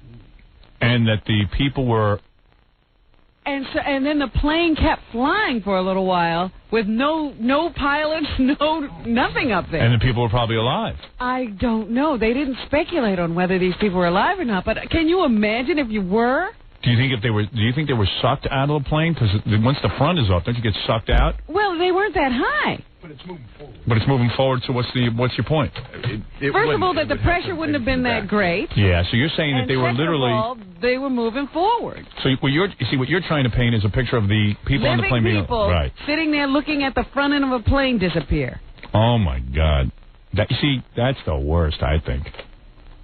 And you're saying they felt they were conscious. Going there for a while, and then all of a sudden... there's nothing to keep them in the air. And they're alive on the way down. Oh, they got to catch the scumbag who did that. They gotta. And you know what? It does no good. We got to get rid of major countries now. I'm telling you, that was Arab activity. Trust me. Well, if you want to go back for a second to the Atlanta bombing, they are now saying they think it is a white male or males. I don't believe that. I know you don't believe it. I don't believe it. They think he may be a member of a militia group or a loner. They say they have a composite sketch. They're not completely sure about the composite sketch yet. They're still working on it, but they say they're getting tons and tons of wonderful, good, fresh leads every day. Really? And so they hope to bring this it only took culprit down pretty quickly. Only took 20 years to find a Unabomber. That was a bit different. Yeah, this will be real easy. They can't find anybody. What are you going to do? All I'm saying is... all these nudniks running around with video cameras. They don't got one picture of this creep. All I'm saying is they think that they have a lot of good information. America's funniest videos. A guy gets his nuts caught in a vice. 37 cameras on that. Or your pet falls into the toilet, so everybody's got a camera. Yeah. A guy blows up a building, no one can find a camera. But the point is that we don't know who blew up this plane, but they will be testing key pieces of the wreckage today for traces of explosives. Excellent. But they are more and more given to the theory that it was a bomb. Interesting, Robin. I just hate that idea. When I saw that last night, the front end just falling off. Wow. I thought, this was horrible. This was then of course they think the rest of the plane was taken by a fireball or something. So maybe they weren't alive, but the fire killed them. It's just horrible. Interesting. Just an awful scenario all the way around. Tommy Lasorda made it official yesterday. He is retiring. I thought you were going to say he blew up from eating so much. No. Went to the bathroom in the trailer. He made it official and went to the bathroom in a trailer. No, he is retiring as the manager of the Los Angeles Dodgers after 20 years on the job. Here is Tommy. Here's Tommy Lasorda retiring, I guess. I miss the players. I miss the competition. I miss wanting to beat the opposition. To me, there was nothing greater in life than to walk down the street with a smile on my face, knowing that I had just tasted the fruits of victory. Everything's taste with that guy. Very oral. Here's more. I was fascinated by his speech yesterday. I got to thinking about my little granddaughter, how I would like to be around when she goes to school. I like to spend time with my wife and my daughter and my son-in-law. And I felt that maybe it would be best for me to step down as manager. Doesn't sound like he really wants to do it. No, I think he was done. What guy do you know that age wants to spend time with his wife? I thought you'd have a problem. Yeah, I mean, let's just be honest. It's a lie, isn't it? I know when I retire I'm going to say that, but we're probably going to kill each other within a week. My wife's very happy when I'm being busy. Absolute lie. He doesn't want to do that. I cannot see my wife for 3 days. I call her on the phone and go, hey, honey, how you doing? She goes, okay, bye, that's it. Hangs up. Nah, no guy that age wants to go home. I know when my dad had to retire. My dad had to retire. He didn't want to retire. He had to retire? Yeah, because he had his recording studio, and the building was sold that he was in. An insurance company bought it, and they bought out his lease, and it was too expensive to start a new recording studio. He didn't have that kind of money, and it was over. So he had to go home and stare at my mother all day. And he wasn't happy about it. No. And my mother was like, why don't you look in the closet? She wanted him to get a job? Yeah, anything. Get him out of the frigging house. Is he okay about it now? Yeah, I mean, he's in a coma now. He's an old man. He's 100. He's got one foot in the grave. You don't know what's going on anymore. No, I mean, did he discover that he liked it? Yeah, he likes it. He found a way. He every day he gets away for a couple of hours. Oh, he's found an escape. I think he goes to a whore or something. I don't know what he does, but he goes somewhere and he just hangs out. And, he can be alone. Yeah, and then but like TV and stuff, he has to watch with my mom. They have to watch the same shows, and that drives him nuts. And they argue about it because my mom doesn't like anything that's violent or is negative about the world. She likes little love stories all the time. Yeah, my mom is very spiritual and into TM and and she doesn't want anything negative in her home. So you can imagine what options there are. None. For them to watch. They watch public television. Family Channel. Yeah, and my dad wants to watch like Sylvester Stallone movies and see like car crashes and stuff. And he's not allowed to. I said, Dad, go upstairs in the bedroom and watch TV. You got another TV in the house. Well, your mother feels it's an activity we should do together. So I sit and watch what she says. Oh, she could be in the other room if I watch something negative, and she turns it off. And she is not even watching. They would never watch anything separately. No. My mother doesn't like that. So they only have one TV. Yeah, I told you, like my sister and I used to have to watch the same TV show. My sister's 4 years older than me. She's a girl. Right. Was not interested in cartoons and monster movies like I was. Yeah, but back in that day and age, very few people had more than one. They had a second TV. Really? Yeah, they wouldn't let us watch. We had to watch together. I was like, why? It was stupid. My parents were dumb. Oh. They would just cause friction all the time. My sister and I got along fine, except over the TV. Mm-hmm. So instead of letting me go upstairs and watch TV in their bedroom, and plus my mother's so paranoid and obsessive compulsive that she didn't want me sitting on the bed and putting a crinkle in the bed watching her TV. She's a complete kook. She's nuts. So do you think this will happen to you too? What? The same scenario. First of all, I have a TV in every room in my house. My kids have their own TVs. And you do watch things away from your wife. Away from my wife. I have a separate room I lock myself in where she can't get in, so I can watch whatever I want. I can watch gay porno if I want to. God damn if I don't want that. Hell, I've been with the same one since I'm 19. I better damn well watch TV by myself. Please, I don't know what my parents are thinking. Watching TV together. All right, calm down. My wife watches Friends. I'm not going to sit and watch that. It's not happening now. Don't get so upset. All right. Really, man. My mother was a complete psychopath. And don't sit on the bed and watch TV. You'll get a crease in my sheet. Ma, Does Tommy have anything else to say? No. Reliving every second. Yeah, I mean, come on. What kind of nut are they? For me to get into the uniform again, as excitable how could he fit in a uniform again? as I am, I could not go down there and not be the way I've always been. Oh, all right, okay. So he can't be the way he's always been, so he better not go at all. Yeah, good. Give a young guy a job. Yeah, they said whoever's there now will continue throughout the rest of the season. Good. That's the end of an era. Too bad. They seem to have found the family of that boy I was telling you about yesterday. And the kid who was just abandoned? Abandoned in the Toys R Us.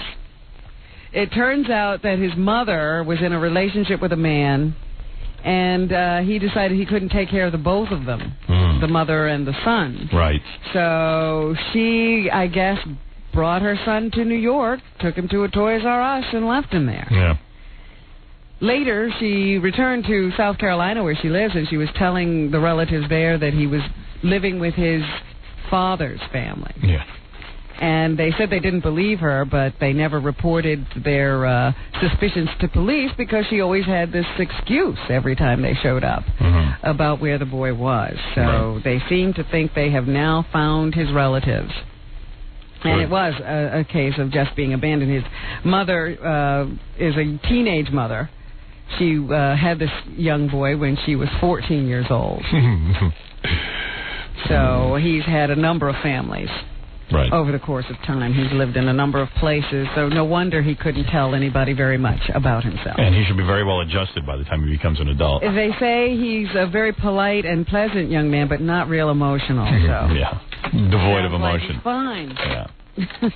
There's someone else I know who's like that. Who? Eric. Polite but unemotional. I got to take a break here, right? Okay. Or do I? Maybe I can wait.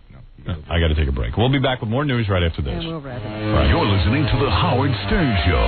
More after this. 97.1 The Eagle. You're listening to a man whose wife's nickname for him is the Mighty Inchworm. Howard Stern. Okay, you're the Mighty Inchworm. And Robin, what else is in the news? Well, in our People in the News segment. Yeah, People in the News. I love that. I love news that really isn't news.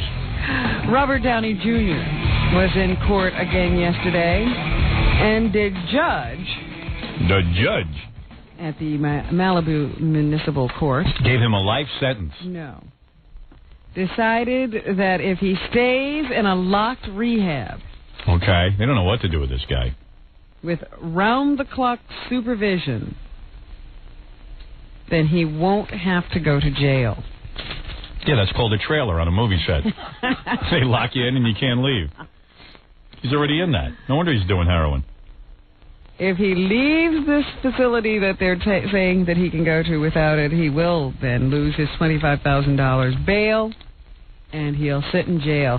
The prosecutor in the case still thinks that it would be jail time that would motivate Mr. Downey to stop using drugs, but the judge is giving him another chance to do it on his own. Of course, Downey has had a number of run-ins with the law in the last few weeks.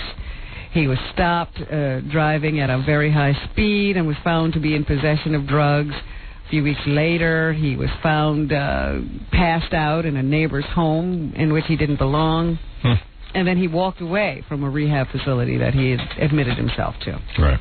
After he had been ordered to be there. So I think the judge has acted wisely. Well, good for you. I'm glad that you agree with this judgment. I do. Meanwhile, another one of our friends, Scott Weiland of Stone Temple Pilots. That's a great guy. He was ordered into rehab for his drug problem. How's he doing? It says that he is doing okay. He's doing quite well, according to, I guess, a judge that he had to go visit, because he's also there under order. I want a judge to watch over me. I'm feeling left out. He could be released in October. Oh, he's doing that's so good. well. Right.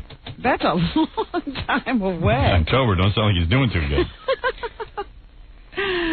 But he's been at this drug treatment center since last April. Mm-hmm. After being arrested for possession of heroin and cocaine. Wow. So they say he's doing all right, and October looks like his day of freedom. Wow. It seems to me rock stars should be allowed to do that stuff. But what do I know? Well, I don't know. The people who want them to make money, I think there are better investments alive at this point. Interesting. The California Highway Patrol said Rodney King, whose 1991 beating by Los Angeles police after a traffic stop led to riots in 1992, was cited for going 90 miles an hour in a 70-mile-per-hour zone. Rodney King was? Sunday on Interstate 15 in San Diego County. Rodney King? Yes. Again with the car? Yes. Don't they take away his license, but it doesn't matter. He just drives anyway. Yeah. Do you really think? You think of Rodney King? Doesn't he have $3 million? Can't he go to school or something and get a hobby?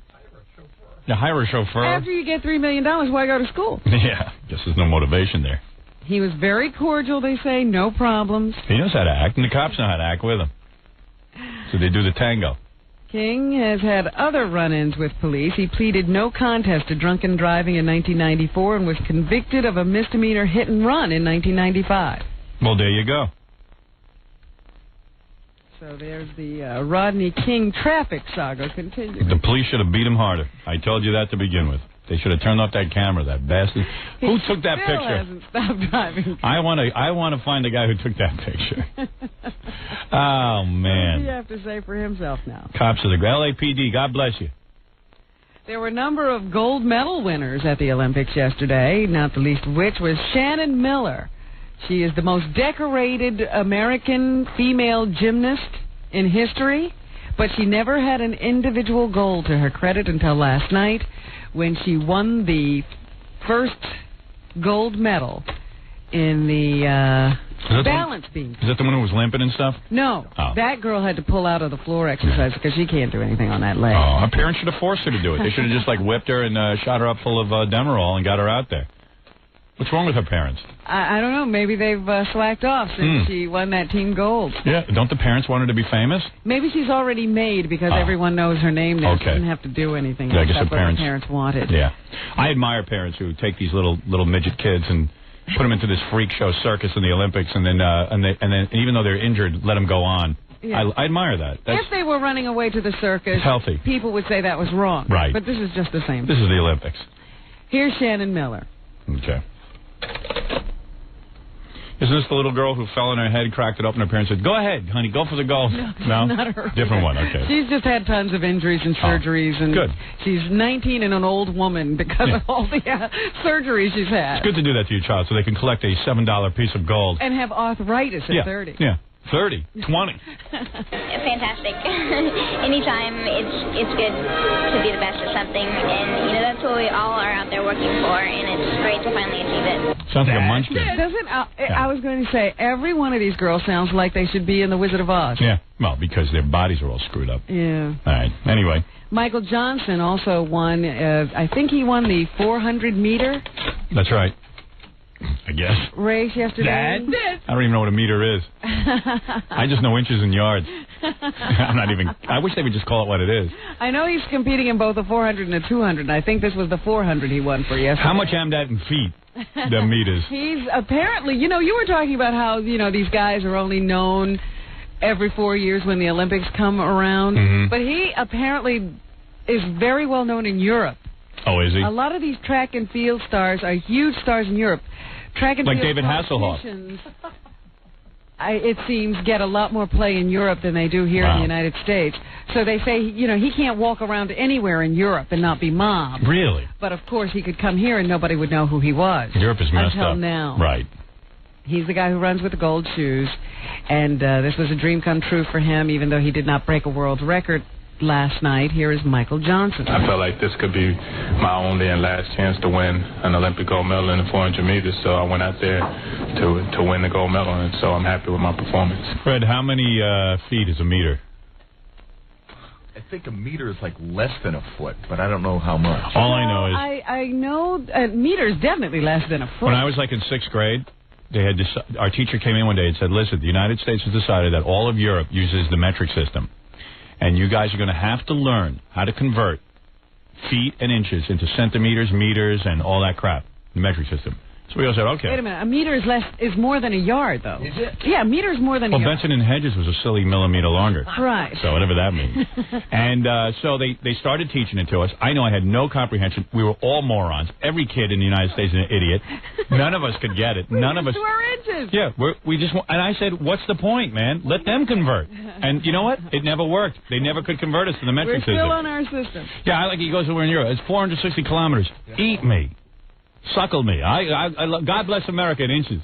So inches a 100-yard dash is a little bit less than a 100-meter dash. I see. And the 400-meter, was that the guy jumping over those hurdles? No, this is just not a run. hurdles. This is just a straight run. These guys look like horses when they run. It's so beautiful. It's so funny, because this guy runs standing straight up with his chest sticking out. He's very funny to watch. And then, of course, Carl Lewis added a 9th medal to his, I think, is that 9 golds for him? Yeah, and 10 would be a record or something. Yeah, so 9th gold medal to his array with the long jump competition yesterday. Here's Carl Lewis. Every single person, whether I've met them or not, whether I know them or not, whether they even know who I am, they just know what I do. And they gave me a charge, and I still cannot express how I feel right now. Too little, too late. I'd say he should have been on your first Olympics. Everybody hates him. Now he wants to talk to anybody and everybody. Yeah, right. Now, we know your true colors. We know your nature. You can give a rat's ass. You just want endorsement money, and you're not going to get it. No one will give him anything. Well, he's another guy who, he does, and he gets a lot of commercial work in Europe. Yep, good. But not here. Good. You know how they pay in Europe? In pounds. In lira. Lira. You know what that's worth? Snag. 8 million lira is $1. What else you got there, Robin? And Ray Combs' wife has spoken out. Well, you're really covering this. We knew him. Ray Combs. I feel personally connected. He was the guy who was the host of the new Family Feud. Yeah. Not the original Family Feud or the Family Feud after that Dawson guy came back, Richard Dawson, but the one right in the middle there, the new Family Feud. He killed himself on June 2nd after a number of unsuccessful suicide attempts. He was finally able to accomplish his task, and now his family is quite broke and $500,000 in debt. And isn't he a great guy? Nice to leave your family like that. And what has she said? Debbie Combs says, I don't have anything. They've lost the house. They had a 5-bedroom house. And he was a guy with all those kids. Yeah. He had 6 children between the ages of 5 and 18. Their house is gone. The lawyers found an $82,000 debt from a comedy club that Combs used to own. Assorted credit card and telephone bills and a $600 auto license renewal fee that was overdue. She says her husband lost a lot of the money they had with that comedy club that was closed about 18 months ago. The Ray Combs Comedy Club, yeah. She was his childhood sweetheart. They grew up a few years after graduating high school together. In recent years, her husband had a number of mood swings and increasingly erratic behavior. So while he had that happy face on for the rest of the public, he was a bear at home. They say that he was despondent over an impending divorce, but she claims she never asked for one. That she didn't know what else to do but to ask him to seek help, and now she's trying to figure out a way to keep her children clothed and fed. They've been struggling along, relying on Social Security and meals from a church food pantry. Oh, that's terrible. Can you imagine? Oof. It's a Sammy Davis Jr. story all over again. I thought you'd make that comparison. Yeah. A lot of selfish guys like that. Do you know a guy named... Yes. Brother Julius? Brother Julius? No, I don't. You were up in Connecticut for a while. I didn't know if that name would mean anything to you. No, I don't know Brother Julius. Apparently, this is a 71-year-old guy who back in the 70s moved to Connecticut from New Jersey and declared himself God, or the reincarnation of Jesus Christ. It's nothing. I did that in 1963. Declared myself God. Nobody believed it. And what happened to him? Well, he just died. Oh. Yeah. So Jesus is dead. Dead? Too bad. We'll miss him. At his height, he had a number of followers. They say it peaked at about 300. Didn't he host the Family Feud? No, he did not. Oh. And he built a multi-million-dollar real estate and construction business, really? Which collapsed in the 1980s. Oh. So how could he have been Jesus Christ? Jesus Christ was not a good businessman. Is that true? He was a carpenter. And finally this morning... They say this woman fed her boyfriend's son a concoction of kitty litter, mayonnaise, and cigarette ashes before drowning him. Wonder why she did that. Now she's going to go to prison. You can go to prison for that? Yes. I didn't think people went to prison anymore. Yesterday she was sentenced to at least 40 years in jail for the 1994 slaying of this kid. That was, I mean, why? You're going to drown the kid. Why feed him this crap? Right. Okay. She wanted to know what it was like to kill a kid, so that's why she did it. That was her motivation. Somehow she avoided the death penalty by pleading guilty. So I guess they gave her a plea bargain. Lesser sentence for that. Yep. So I'm glad she's still living. Yeah, that's great. We can support her now for the rest of her life. Yes, I'm sure that she'll do much better in prison and she'll be a benefit to society. And President Clinton met with those TV broadcasters yesterday. They came to an agreement about children's programming. They all agreed that there should be more, but the definition of what children's programming is should be left broad. So they'll meet again to try to determine what that broad definition will be. Well, it must be the country has very few problems if he has time to meet about that. At one point, TV broadcasters were putting in cartoons and a little bit of everything. Yeah, that's what kids like. Kids programming, but that's not educational, according to the White House. I see. Yeah, what we is? will have to figure out something else now. Yeah. All right? Yeah. All right. President should be involved in that. It's very important. Happening. That's one of the most important things. Let me do a couple of plugs. Jackie Jugman Martland. Oh, wait a minute. Let me just have Bob Dole. Bob Dole saw a movie last night that he really liked. Is this him talking about it? Yes, it's Independence Day. It's a good movie. Bring your family to it. You'll be proud of it when you leave. It's about diversity in America and leadership. What a nut. He is a nut. This guy has self-destructed. Shut up! Sit down! He's better off just being in the Senate and, mouthing off every once in a while. It's something you can be proud of. It's sticking together. Please. Jackie the Jogman Martland, 78 minutes of filthy. He's just sounding more and more senile. on CD or cassette on the Hysterical Sergeant Pecker. $12 plus $4 shipping and handling. Call now, buy two, get one free. Call 1-800-323-KING. Thursday night, Jackie, August 1, hosting this huge benefit at Rascals in West Orange, New Jersey. For information, visit Jokeland on the web at JackieJokeman.com. And should I break here and then come back and do the rest of the plugs? All right, we'll do that next. We'll be back with the Howard Stern Show. Don't go away.